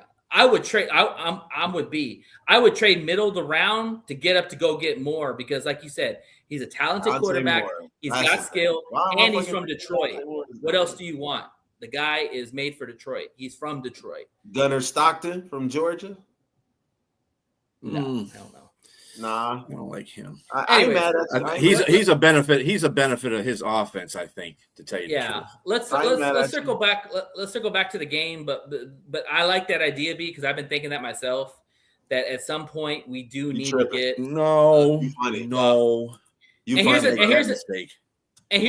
the thing too is that you want to get a quarterback that you can develop because Goff is still in his prime, and Goff is playing at a high level. So why can't we do what the Packers did with Love? Sit him for 3 years, and then when Goff's contract becomes ridiculously expensive, we figure out what to do there, and then we have our quarterback of the future ready with the weapons already in their prime still too. You know what I'm saying? There ain't no figuring out what to do. I mean, go kick rocks, bro. Well, unless you're gonna take a rebate. You know what I'm saying? A Lions rebate. I'm just upset though. I just don't think the Lions are in position to draft a quarterback. You know, yes, Robbie, thank you. I understand. I know. I got you, brother. Why? Why would you say that? I just don't think the Lions are in position because, well, you know, they have their quarterback right now, right? I know this is for the future, but Jared Goff is going to get reconstructed this year because he's owed like $70 million if you look at it for this year, which is going to tie him to us for at least another 4 to 5 years. Now, if you're drafting a quarterback, you don't want him to sit on the bench for more than 3 years. That was the reason why Jordan Love, you know, and Aaron Rodgers' relationship with the Packers kind of went sour because Jordan Love was ready to start when he came in. I mean, really, let's just be honest. Right. So, I mean, I just don't think that they're in that position. I think they have too many other positions of need than to get a quarterback. And to your point too, Jay, you know, all these quarterbacks that are out here now in college, they look shiny and new and all that stuff, and it always attracts teams that are quarterback hungry because they don't have a quarterback. They got to go get somebody. But are these really the best best players out there? No, they're not. They're really not. These quarterbacks are good, but they're not. I wouldn't call them franchise quarterbacks, any of them. But I would also say there's only one person that I'm looking like, you know, something I would definitely take a shot at is Fernando Mendoza, because Mendoza turned around. He single-handedly turned around that Indiana Hoosiers team. But the problem is, if you go Mendoza, you're going to have to get up to the number 1 pick. Exactly. And you already know. Look at the teams who are looking at the number 1 pick, the New York Jets. Right. Jets are already Saints won't need one. Yeah. Let's see who else. Who else is up there? You know what I'm saying? But you look at also Raiders. Teams like Raiders might need a quarterback. Going to need a quarterback. That's where Fernando Mendoza might end up. He might end up on the West Coast somewhere. I mean, look, the Rams are going to be looking at a quarterback. It's a couple teams that need quarterbacks a little bit more than the Lions do right now. And I think also too that if the right quarterback is there for Detroit, you know that they'll consider it. And I don't think Goff would be upset about it because he knows that he ain't going to be here forever. He knows his contract is crazy expensive. And at some point, the Lions need a fucking backup quarterback. Let's be real. I'm tired of bringing in these guys that they suck or we don't know about them or they don't fit. Winston? No. What about Winston? We need I'm gonna tell you something. Somebody's gonna be brave enough to grab him as a starter. Because I'm telling you, there's a lot of quarterback needy ass. On the Raiders, I'd go after him. Or Mac Jones. That's another Yeah, guy Mac that Jones, people are I going to go think after. Yeah. Mac Jones might go to Minnesota. Kyler Murray might get traded. Who knows? I mean, there's a lot of names. Yeah, out there I who heard would've- Kyler Bay might again, get traded Pete? to Minnesota, but that's Ooh. Minnesota does that. They're dumb. Kyler Minnesota really Murray does not is believe not in the JJ same McCarthy. quarterback. I'll He tell is you not a that. good quarterback. Yeah. At least Arizona Sam Darnold needs had a some work quarterback. on him. Yep, Arizona's looking for a quarter, and shoot, Cleveland's got like 500 quarterbacks on their roster. So I mean, and they're keeping Deshaun. Why y'all bullshitting around? There's another team that could be looking for a quarterback in the Dallas Cowboys. No, they got Dak. They're fine. You think they're gonna stick with Dak? I mean, come on, Well, really? they got They paid what's him. his face behind They Milton. paid him, but Yeah. they can literally draft. They got Milton. They got Milton. I don't think. Listen. Just I think like Milton is a fail-safe plan. I'm gonna say this about Dak. Just like Goff, Dak has not been a problem for the Cowboys. It's been that defense. He hasn't been a problem. That defense has been ass But all you wanna year know until they something? got those Dak trades. Prescott takes up 15% of their salary Yeah. cap. He's on the books for a salary cap. But he's still playing at a high level. He was playing at an MVP level at some point. But dig this. They have a Saints don't need a quarterback, Robbie. They got I Shook. don't know. Do you think they're believing Shuck? Yeah, I think so. I mean, he's they bench Rattler. sure That'd be did. interesting. Didn't say a lot. Sure did. But I'll put it to you this way. No, when you drafted him third, you better play him. To actually make moves. You know they still got 2 first-round picks this year. Yeah. They need to get defense. They need to get defense. They definitely, I mean, they can get a defensive player later in the draft. They can literally trade up. No, they're gonna rock with Dak because I'll tell you why. They're gonna pay Pickens. They're gonna pay Pickens. They already paid CeeDee Lamb. They need to get defensive. Pickens, I would look at Jerry Jones and laugh. Oh, they need a team. Not a quarterback. I'm sorry. I mean, outside of one game, he's been pretty solid all year. I mean, okay, I got you. I thought he said, I misread it. Like, bro, you tripping? But my bad, bro. Let's circle back. Let's circle back to the Lions game. So we got to win these games before we get to the talk about draft. I know. That's the poison pill right now. We don't want to talk about the draft right now. All right. I want to talk about the defense of this Rams because the D-line is sick. You talk about with Fisk, you talk about with Verse, you talk about with Young, you talk about with who else am I forgetting? Kobe Turner, like all 4 legit defensive players. Yeah, this reminds me a lot of that New York Giants defensive line. Reminds me a lot of them. This is probably the best D-line we'll play all year. Better than the Vikings, better than the Eagles. This is probably the best that we'll play. And we're starting 2 rookies in the interior. Mm-hmm. God help us. Well, Green Bay is not a shabby defense, so don't toss them. They were the best. No, but I'm just saying those they're front the best 4 defense in our division right now. Yeah, absolutely. Yeah, in the conference, if you ask me. But would you take their D line over the Rams D line? I would take the Rams D line. I would. I definitely would. Why you over there? Why you both are bullshitting about the Rams in the Rams and the Green Bay Packers? You're forgetting about Seattle's defense. Yeah, we ain't got to play Seattle though.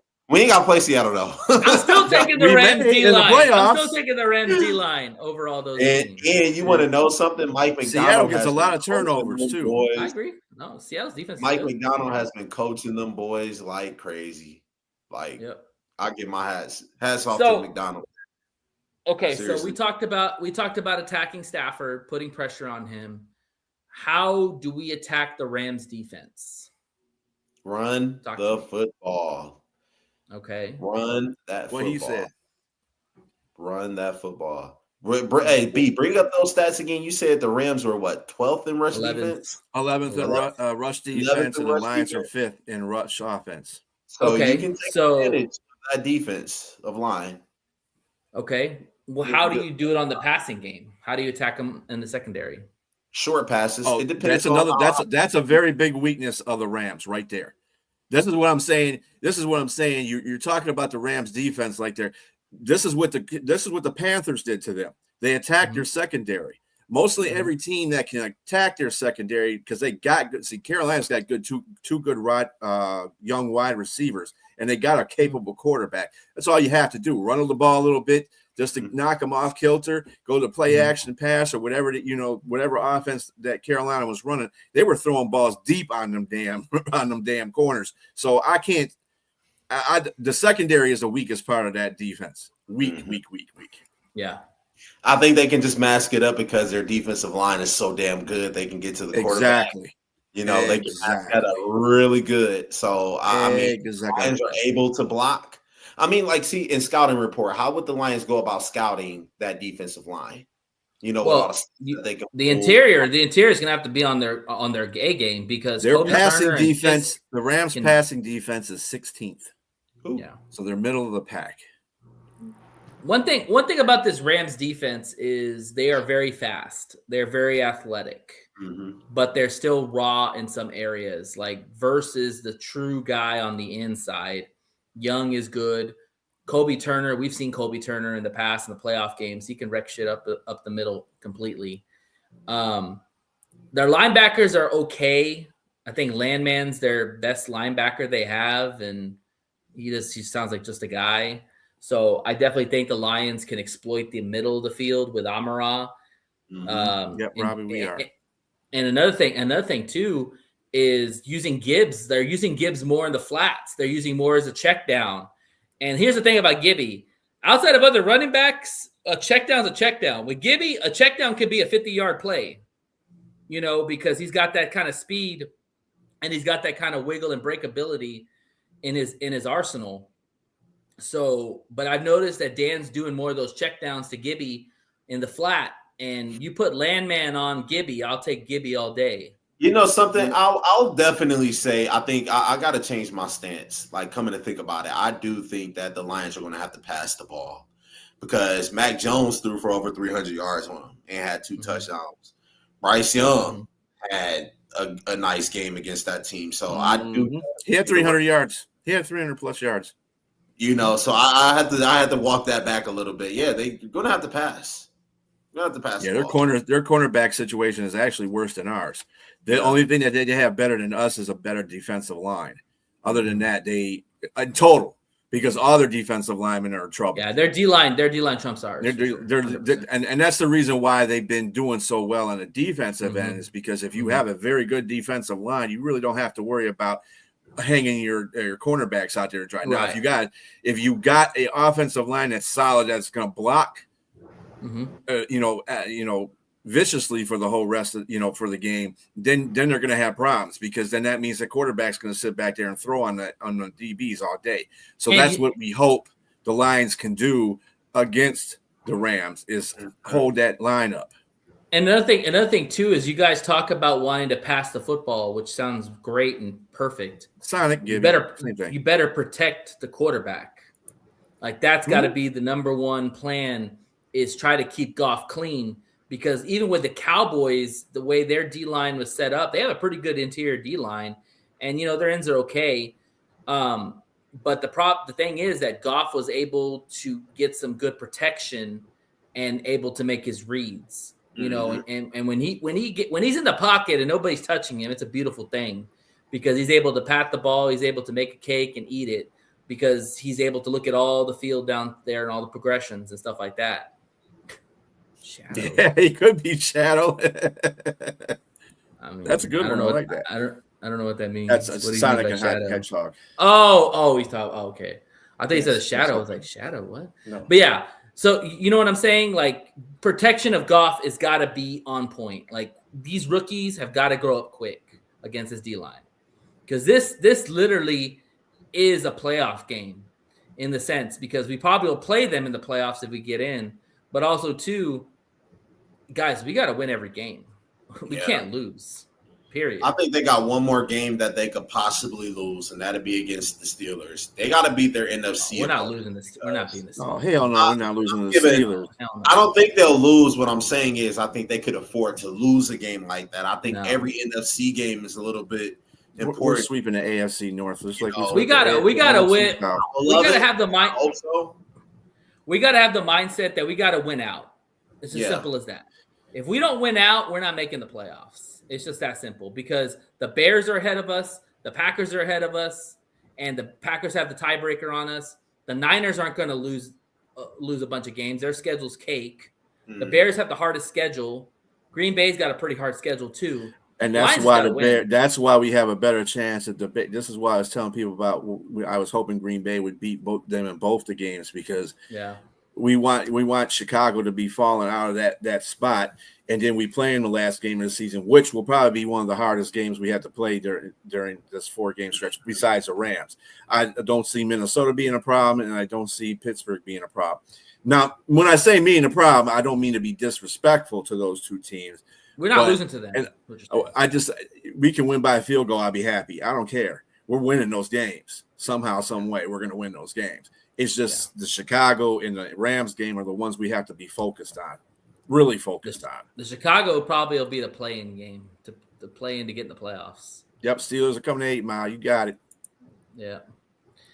But yeah, no, I be on Woodward Ave, actually, not 8 Mile. But that's what Robbie likes to attribute. I was saying Robbie. Yeah, they'll be on Woodward Ave. Yeah. So let me ask you this question. That used to be saying something funny too. I know, right? They clean Woodward Ave. Woodward Ave. I know, right? If you know, you know. Mm-hmm. So let me ask you this question because I want to be honest with y'all's answers.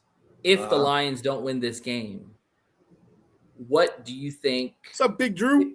What do you think it means going forward? I wouldn't. If they don't win this game, this is gonna seriously put a damper in their playoff bid because right now Chicago their playoff percentage is 50. They have a 50% chance of making the playoffs. Mm-hmm. So they definitely got to win all 4 games. Mm-hmm. So they don't have anything. They do their job and they win all their games. We won't have to sit here zero margin every for time. error. Yeah, it's got no margin for error right now. The NFC's just too damn good right now. Yeah, I agree. I wouldn't give up. I think that it'd be very important. Obviously, that'd be a big loss to the Lions and harder to get in the playoffs. Mm-hmm. But I would say then the Lions need to win out because you got to do 11 wins could possibly get you into the playoffs, possibly miss the playoffs. Oh, yeah, 11 wins. There's going to be an 11-win team that probably is not going to make the playoffs. It's possible. You know, it's just very hard for the NFC right now considering Dallas and Green Bay have ties. But, I mean, how well are the Bears going to keep it up? I really have to ask that question. Do y'all think the Bears are capable of winning? Well, they still got to play the Packers. They still, I mean, they should beat the play Browns. San Francisco. They got to play the Packers. They got to play Detroit. And then, like, if the Bears lose another game, then that last game into the season is going to mean a hell of a lot more.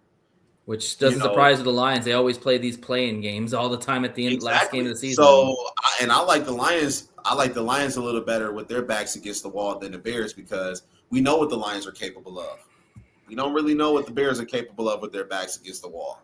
If we go by what the top 3 teams, like when we picked the Pic'Ems, we all picked against a Green Bay and Denver winning, so they'll lose a game.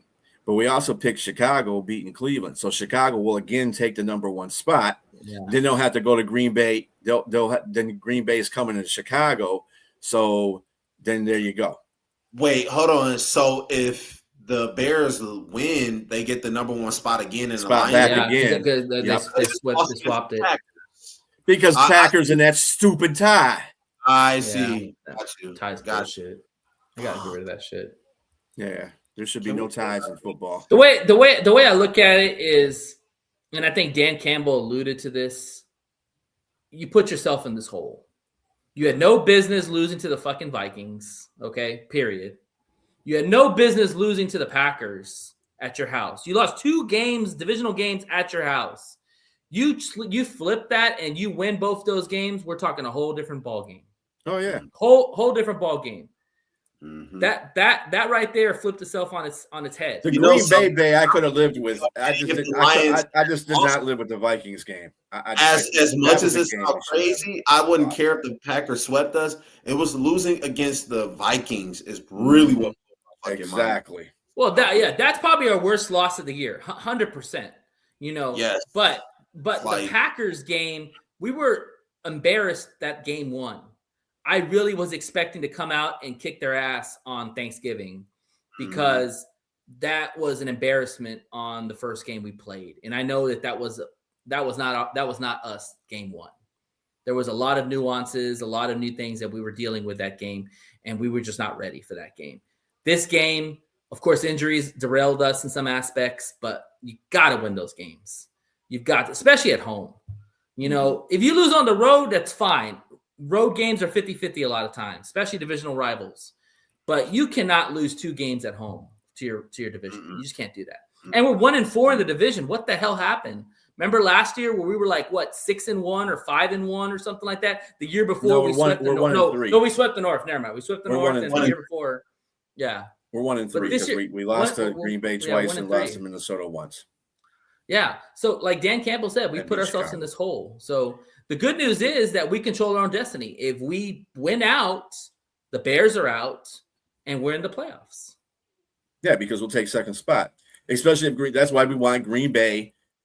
They're not probably going to win against Denver. I just can't see it. I'm sorry. They beat Denver. Green Bay's offense. Yeah. Well, everybody's screwed. Well, it really don't make a difference if they beat Denver or not. I mean, because then that means that just means that they're just going to get an extra win. Basically, they're going to still maintain number 1 spot. They're just going to get, that's all they're going to do. But if they lose, it's just going to make a difference for Chicago, really. That's all it's going to make a difference for, because if Chicago wins and Green Bay loses, Chicago will be back in first place again, and then they'll have something to play for when they play the next week again. Yes, exactly. So, but we want Green Bay to sweep Chicago. Just sweep their ass. That's big right there. That's actually really big. I mean, as long as we can stay in contention to where that last game of the year means something to Chicago, I think Chicago is the most catchable team, because while they can, let's just say everything works out and plays out the way that you're saying it, even the next week they have to play Green Bay again, which kind of flips things a hell of a lot more. And the Lions play the Steelers and win, and the Bears lose. I think that puts the Lions. We just need the Bears to keep losing. I hate scoreboard watching, but we need the Bears to keep losing. Well, we have to scoreboard watch because they're ahead of us. That's the most beneficial thing for the Lions. But we got to take care of what's in front of us. Chicago is they got a pretty rough schedule. I mean, the Lions got probably the second worst schedule out of the 3 because they have to play the Rams and then they got to play Chicago. They could lose to the Browns and Shedeur Sanders and Myles Garrett. It could. I just don't see it happening. I think the offense is playing at a level where they don't have to. I mean, they damn near beat Green Bay. Well, they damn near tied Green Bay, and if it wasn't for Caleb throwing an interception in the end zone, they should have won. They should at least tie the game. But at the same time, their offense is showing signs of breaking out. That's Ben Johnson right there. Their defense is something I can't get along with, but their offense is definitely doing well. I think so. I just don't think that they got to play Green Bay and San Francisco. They got to go to San Francisco to play. San Francisco's fighting for a playoff spot too. Oh, yeah. I don't think Chicago's winning that game. Right. So if you look at it, in the next 3 games, say the Lions win, because they're going to have Minnesota and then Pittsburgh. They're going to have Pittsburgh and then Minnesota. So that if they win all 3 of those games, and Chicago wins 2 of those games, think about what the record is. They're 9-4 right now. They lose 2 games, they'll be 9-6. They're 10-6 at that point, and we'll be 10-6 at that point, and we'll have the tiebreaker because we already beat Chicago. Right. So if we beat them again, because it's going to go by division week, we got to beat them in the last game of the season, because if we don't, it goes by division record, and our division record sucks ass. We'll be 3-3. We can only be 3-3 because we can't go. And the thing I look at it too is I understand where you're coming from with the Cleveland situation. You know, they shouldn't lose that game. However, the things that the Bears do well, run the football. Cleveland's really good at stopping the run. And Caleb hasn't completed a high percentage of his games in passing. Like he's done enough to win, but his numbers have been pretty bad at times. And you get Myles Garrett running down the middle on you, good luck. So I'm just saying it's not going to be as easy as people think it is. That's a tough Cleveland team. We played Cleveland, and heck, we had the best win out of all of them in the division. Or no, I think no, we did. Yeah, because the Lions blew the Browns out. Yeah, the Vikings play Cleveland. Yeah, they played them. No, have they played them yet? I think they have. I'll do that. Maybe they haven't. Or they have played. Remember. Well, anyways, but what I'm saying is like that's going to be a tough game for Chicago. I do think Chicago finds a way to win it because of the fact is that they take the ball fifth and they won. Yeah, they take the ball away so well. That's one thing the Bears are doing really well that nobody else is doing. Not even the Packers, not even the Lions, not even the Vikings. They're taking the ball away at a high level. You know what else they do very well? And I give Chicago kudos for this, but they run the ball very well too. With Monangai and Swift. Yeah, but it's gonna be hard sledding against that Cleveland Browns defense because that's one thing that they pride themselves on, stopping the run. Mm-hmm. So then they're gonna put the ball in Caleb's hands, and Caleb's gonna have to make some plays. And Caleb doesn't throw a lot of picks. Like that was the first pick he'd thrown in a really long time. It was a bad pick, but he doesn't throw a lot of picks. So the thing is that, and let's also say Shador's played well too. So like it's gonna be an interesting battle. There's no doubt about that. Obviously, we need the Bears to lose because the more they lose, the Lions need to win. It's as simple as that.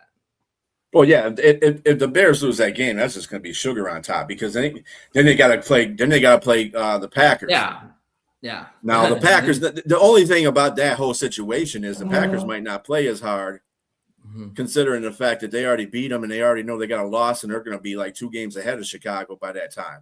So if they play them again and they lose, they'll only be 1 game.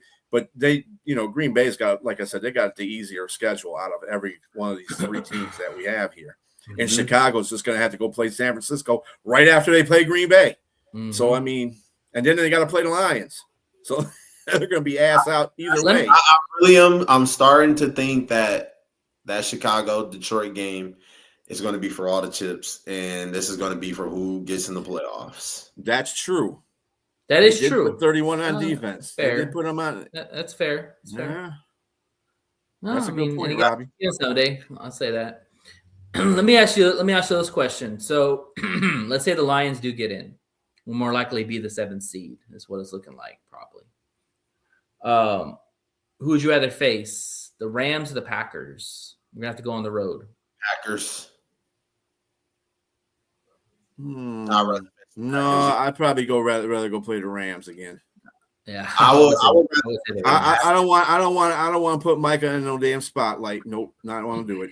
Yeah. Reason why I say that is because you know how hard it is. So let's just say for shits and giggles, the Packers are a better team than the Lions. You know how hard it is to beat a team 3 times in one season? When was the last time that was even done? It's been done plenty of times. Actually, Pittsburgh, the Ravens did that to Pittsburgh one year. They beat them 3 times, twice in the regular season and once in the pre. It happens more time than you think it does. It's very rare though. I would rather us play the Rams first because that means Green Bay is going to draw somebody as hard in that whole. Probably the Niners. If they win the number 1 seed, though, that better way to get if the Packers are the number 1 seed, that's a little different because they got a lot of shit to play. Missing. I don't think they're going to be the number 1 seed. I think the Rams, if they beat us, they're going to run the table. I think Seattle. I wouldn't like the Lions' chances, but if they're like the number 2 seed and they have to play the next week, then I'm taking the Lions. But I'm saying it this way: what better way to take revenge against the Packers and going out there actually spoiling their season after they just swept you? That sounds great in hindsight, but the reality is that our O-line's never healthy when we play the Packers. And you're gonna need a healthy O-line going in that matchup, like he mentioned. I agree, but you want to know something? The Packers, I feel like their offense is just a one-trick pony. They just throw the ball very well. One thing the Lions were missing, and I think we could agree that very well either. They don't. They find way like their running back is shit right now. Let's just be honest. Running backs are shit right now. But one thing the Lions were missing when they played the Packers is Kirby Joseph, because Jordan Love make a lot of crazy unorthodox throws off the back foot, and Kirby Joseph is right there to either pick it off or knock that shit down. He didn't have that the second time around. So if we And have also also there to take center field away They again, did. different game. You guys were in the playoffs one year. and also too, on that note, Jay, also too, the Lions struggle against the Packers because of the O-line. Like you look at Jared Goff, yes, he completed a high percentage in both games. Like he didn't play bad, but he was under duress a lot of the game, and they stopped the run. They did a really good job against the run against us. You know, the thing is with the Packers is like when you watch them play, like they're not doing anything special. They have not. You know, they're just passing the ball. They're making completions. Jordan Love is doing whatever he can not to turn over the ball. Josh Jacobs runs well. You know, like they're just playing the margins, like just like the Bears. You know, Yeah, the Steelers did very that. close game. Okay, see, Steelers did that. I mean, the point I'm trying to make though with the 3 games, I mean, also it's a confidence level. I think both the times that the Detroit has played Green Bay has caught them at significant times, and I think it's a significant times that Detroit wasn't confident in what their team was at that point, and that's the reason why they lost to them. So, I mean, I don't think Green Bay is necessarily the better team. I think they're probably on par with the Lions, but at the same time, you still got to respect that defense. You know, we don't like Micah, but that dude's a difference, and Rasheed Gary is the other difference. The only thing that's different right now for the Packers, their interior lineman, the guy that's out for the rest of the season, what he was their best interior lineman. Wyatt. So you can run on him now. I would say Wyatt. Yeah. I think also too with this Lions team, you know, and we saw it against the Cowboys. Like when this team stays on schedule, when they don't turn over the ball, when they don't beat themselves, this offense is pretty damn unstoppable. Like it can score points and when it needs to score points. We can all argue that when we watch the Lions play on their losses, the common theme is they don't run the football well, they beat themselves, or they turn over the ball. And you can't do that against good teams because they will make you pay. You know? I mean, with the Lions, I'm never worried about their offense. What I'm worried about most is the offensive line. Like I said, turnovers will be it. You know, not playing the right way would be on Dan Campbell because Dan Campbell's the one out there playing the offensive calls. Now he does what he did against Dallas. They're going to be fine for the rest of the season. He's just got to keep. Well, I'm talking about pre-snaps. That's not the coach's fault. That's the player's fault. Those pre-snaps have been a pain in the ass all year for us. Mm-hmm. Well, yeah, and they're still 8-5. So again, those things that they just either got to clean up or they just got to get. Which is crazy. And we have the number 1 scoring offense in the NFL, yet we're 8-5. You know, like our record. Well, we don't have the number 1 scoring offense in the NFL, but we're up top. I thought we did. I thought we were still top. Mm-hmm. Points wise, I think we're still number 1. I think we're number 2 actually. Yeah, we're number 2. 1 or 2. It doesn't matter. What I'm saying is that you look at all, like, you know, they usually say the team, your record is what you are. I disagree with that for the Lions because at 8-5, wait, we are number 1. We just went up to number 1. Yeah, that's what I thought. Lions are not 8-5. Like the Lions should be higher. We should have more wins because this offense has been good. It's just stalled at times, you know, and you can't stall out against good teams. That's why against the Rams, we have to play at a high level, period. Well, I mean, again, it's the difference in the offensive line. Last year, right, we had a good offensive line. We were able to ride that offense for 15 we had more games. vets. Yeah, I agree. And our defense was like in shambles. We had Don from across the street coming in to play cornerback, and the grocery guy coming in here to play linebacker half the damn time. So, but the offense was always solid, and we were able because the offensive line was solid. But this year it's different because the offensive line isn't solid. It's hit or miss, mostly hit because we've gotten 8 wins. But we have to, that's the whole point of the game. The offense itself, the players are still the same, except for the interior offensive line. But the players on the outside are still the same. You still got Amani, you still got Monty, you still got Gibby, you still got Goff. You don't have Laporta, but Fisker's going to be a good. Fisker did. That's another guy that did really good in that game. Fisker, He made some key catches in that game. Mm-hmm. I like that guy. He's also a good blocker too. He's a good blocker too. So I mean, where in the hell did he come from? Tennessee. He was on Tennessee for a little bit. Fisker has been a solid tight end throughout. He's been on the Lions before, but then they dropped him. He's not been a Laporta, but then he hasn't been one of the worst tight ends either. He's been like in the middle of the pack of the tight ends. He's a pretty good tight end. And Shane Gilster should be coming back soon too. Yeah, it's a while for him too. But anyway, yeah, because they got rid of Del. What's his name? Deli. They got rid of Deli. Ross Deli. Yeah, because they brought Dwelly. That's his name. Dwelly. Yeah. Dwelly made a couple plays. So, yeah, this is true too. I mean, these are the other factors too. If Dan Campbell would have played within himself against Philadelphia instead of trying to beat Dan, I got big balls, Campbell, and go for every freaking fourth down, we would have beat Philadelphia. Philadelphia didn't have no offense in that game.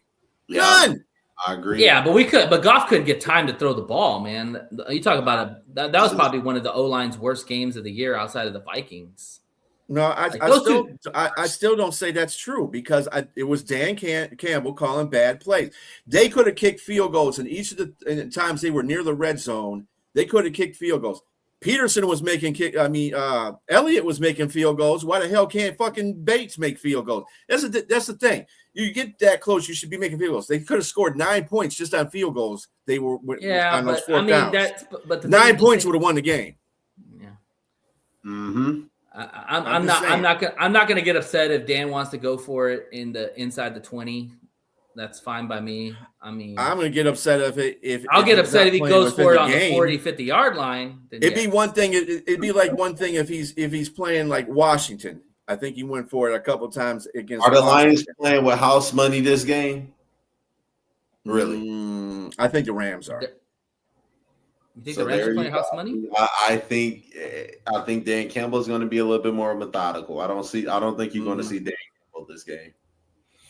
I don't know, man. I mean, you're going against Matthew Stafford every drive. You're going to have to score. Well, you were going against the number one offense, especially if you aren't. Last week Dallas was the number one offense, so you were going against the number one offense. Exactly, and especially since this is an elimination game, I don't think that you need to turn into Dan Campbell and go outside of it. But let's be fair. Even in the Dallas game, those were long fourth downs. They weren't short first downs. I don't think they had a lot of short fourth down. I mean, shit. It was like that with the Lions when they played the Packers, when they played the Eagles. Yeah, he's gone. I consider a fourth down no matter where. I mean, if it's in the middle of the field, to me, it's a long fourth down because you're in the middle of the damn field. Right. But don't do that. Just kick the damn ball. You got a great punter back there. Enemy territory. If you ain't in your own territory, I agree. I agree with you on the 40 to 50. Yeah, I totally agree with you, B, on that. But if you're in the 20-yard line and you get a chance to get the touchdowns, you got to get touchdowns, man, because field goals don't win you games. I mean, look at the Chargers. That depends on the kind of the Chargers you're playing.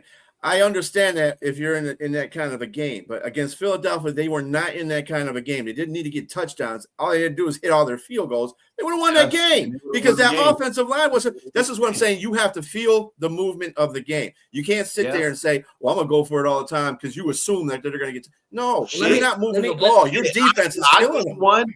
Did the Browns need touchdowns to beat the Green Bay Packers? Yeah, no. Well, to tie them, yeah. Yeah, but you mentioned the Eagles, so I'm going to push back for a sec. You look at that Chargers game. If the Chargers would have gone for at least a couple of more touchdowns, the game would have never gone to overtime. They settled for field goals, and that's what kept the Eagles in the game. That's all I'm going to say about that. Plus, also they were playing. They didn't play their best game either. Those field goals won the game, did it not? One field goal won a game. That's all that count is a W. It doesn't make a difference if you win by 3 points or 2 points. You win the game. Whether it's 1 point or half you can't. Point. Every game can't be going for fourth down, Nate. You can't do that every fucking game. That's Dan Campbell. You gotta play. And Dan Campbell didn't go for nothing against Dallas. And look what the Lions did to the Dallas. Because they were all long fourth downs. If I promise you, if it would have been a fourth or 1 or 2, he would have gone for it. I promise you, he would have. It was a situational point where he went. He had a couple of those. They were all. He had a fourth and 5. They were all long fourth down. He had a fourth and 5. 5 yards a lot to go for it. He's gone for it for more than that. But usually he And it was goes on about our one side or of the two. field. With better defenses. How But it about was him like one or taking- two. How about But it him was like taking one a or punt two. against a better defense when they had their starting defense on the field? He's Yeah, went for it I- on much more crazier situations. Right. But what I'm saying is the down and distance is 5 yards to 2 yards is a huge difference. Not for Dan Campbell. But it was still on the Lions side of the on Dallas. I get it. The situation you're saying, I And totally understand. he could have went for it, and they were winning at the time. Yep. And Dan normally will go for it, especially if he's winning, because he wants to put his foot down on the team's neck. Yeah, because you But don't want to keep. He teams in the decided game. to kick a field goal. Mhm. So I mean, the The only argument I'm going to give you is the Philadelphia game. If you want to argue that Philadelphia game, fine. You should have took field goals. Fine, whatever. Exactly, that's a game we should have won too. And most of the time, I mean, that's just what he does. Liz, appreciate you. Hey, love you, appreciate you, Liz. You the best. I hope you doing well. Hope you're doing All well. right. Well, on that note, let's just go ahead and do a quick prediction, and then we'll go ahead and wrap the show up. So give me your game prediction score and give me a bold prediction for the game. We'll start with you, B. Well, since I picked the Lions, I think that it should be a 28-27 game. Damn. Okay. What's your bold prediction? Bold prediction is that J-Mo gets over 150 yards receiving and 2 touchdowns. Okay. All right. I like that. Jay? I got the Lions winning 27-29. I think Kirby Joseph, if he's back, he gets an interception. I think Aiden Hutchinson has a multi-sack game. I think the defense steps up big time this game. I think this is like a game where the defense has to show up. All right. Legion of Boom. Be aware. Mm-hmm. Yep. All right. I got 31-28 Lions. I think that, to your point, B, they win on a field goal, walk it off. And my bold prediction would be that Stafford throws a pick six. Ooh. That's Matthew Stafford. Yeah. If Matthew Stafford's throwing pick sixes, we definitely win the game because that's the reason why they lost to Carolina. It was all Matt Stafford's fault. You can count on being his fault. He'll probably say that to you. You know why I say that? Because Stafford tends to stare guys down, and if the Lions cornerbacks are smart, they jump those routes. He's always done that. He did that with Cooper Kupp. He did that with Puka. He's done the Puka Nacua. But he always has. He's not that Stafford. You're thinking of Detroit Stafford. You're not thinking of Ram Stafford. He likes to use his eyes to move safeties all over the place. So that's right. But what I'm saying is he locks in on one guy. Well, no, he don't. He's got too many guys to be locking on. Look at the targets. I'm just telling you. Look at the targets. Carolina game is when he reverted to an old Matthew Stafford style because he did do that then, and he did throw a pick six that was telegraphed basically to the damn DB. And that's why he took it back. Okay, he's got to learn how to hold on to the football just like Goff does. And this is what I hope Goff does in this game. He's going to have to do that. Because I guarantee you they're going to get a couple of sacks on Goff. Goff's got to hold on to the ball. But Stafford was trying to move down the field, because, you don't want to put the ball in Stafford's hand with the last few minutes in the game because he's always Captain Comeback. But they got to him and they strip sacked him and got the fumble. That was not a Stafford game. And Stafford, I think, even said in an interview, he said, yep, I was the one that screwed this game up. Put it on me because he likes to force the ball into tight areas and defenders know where he's going with the ball. That's my point is what I'm saying. So he's going to target Puka a bunch in this game. So if you're DJ Reed or whoever the hell is going to cover him, got to know that it's coming to him. So you got to jump those routes. Well, I mean, that's easier said He'll than done. telegraph. Puka is a very good route runner, and you I got get it, I get Devontae. You can't just sit there and say, I'm going to target Puka because Puka is going to be the one getting the most catches. And then all of a sudden, Adams is out there catching every damn thing. If it's not him, it's Parkinson, because Parkinson's up there catching a bunch of balls. Yeah, now but when too. when you're talking targets, Puka kills everybody in the targets outside. Devontae Adams gets the touchdowns in the red zone. Nate, what I'm trying to say is this dude's only thrown 4 interceptions this year. Yeah, I get 4. I get it. But that's he also less than has, Goff has thrown. But he's also had a history of telegraphing passes to his favorite targets. Well, it ain't his history this year. I'm looking at his history this year. That's what I'm looking at. Okay. So if he's playing at an MVP caliber year like he is right now, you have to expect the best out of Stafford. That's what you got to do. You got to hope that he reverts to earlier in his career. Detroit. It's going to be a combination of pressure. It's going to be a combination of pressure. Go Lions! Yeah, it's going to be a combination of pressure, and it's going to be a combination of the Lions cornerbacks watching his eyes to see where he's going with it. That's all I'm trying to say. Well, good luck with that, because I'm sure they do that all the time and they still get their ass kicked by Stafford. So I'm just saying. I'm giving you a key to how we need to win. That's what I'm trying to say. It's not necessarily. No, the key to how to win, get in his damn face. That's how you get right. But you have to get pressure. If you get pressure, that puts pressure on the cornerbacks or gives cornerbacks more opportunity to try to jump routes. That's what I'm trying to say. But I know you got to get pressure on him. I totally agree with you on that. 100%. And Carolina did a pretty good job of doing that too. Yeah, they did. So, we'll see what happens. Hopefully, the Lions can put that all together and find a way to win. Yeah. All right. As that being said, we're going to wrap up the show. Want to thank everybody for chiming in. Please like and subscribe to the show. We'll be back next Tuesday with the recap of the game and the preview of the who's next? The Vikings, right? The Vikings. No. Pittsburgh. Pittsburgh. Okay, then the Vikings. Yeah, Vikings on Christmas. You gotta come on, brother, man. Yeah, Robbie, you're welcome to come on to talk some Steelers with us. Yeah, Robbie, we really want you to come on. We haven't had a guest in a while. Without that, yeah. And then and shout out to Big Drew. When we play Chicago, we want you on here too, brother. Yeah, definitely. And Mike will get him for the Vikings game. So hopefully. All right. Well, as always, as our brothers in the South and the North, you hate us because you ain't us. You'll have a good evening. And this is the One Ass Cheeks signing off. Good night. Peace.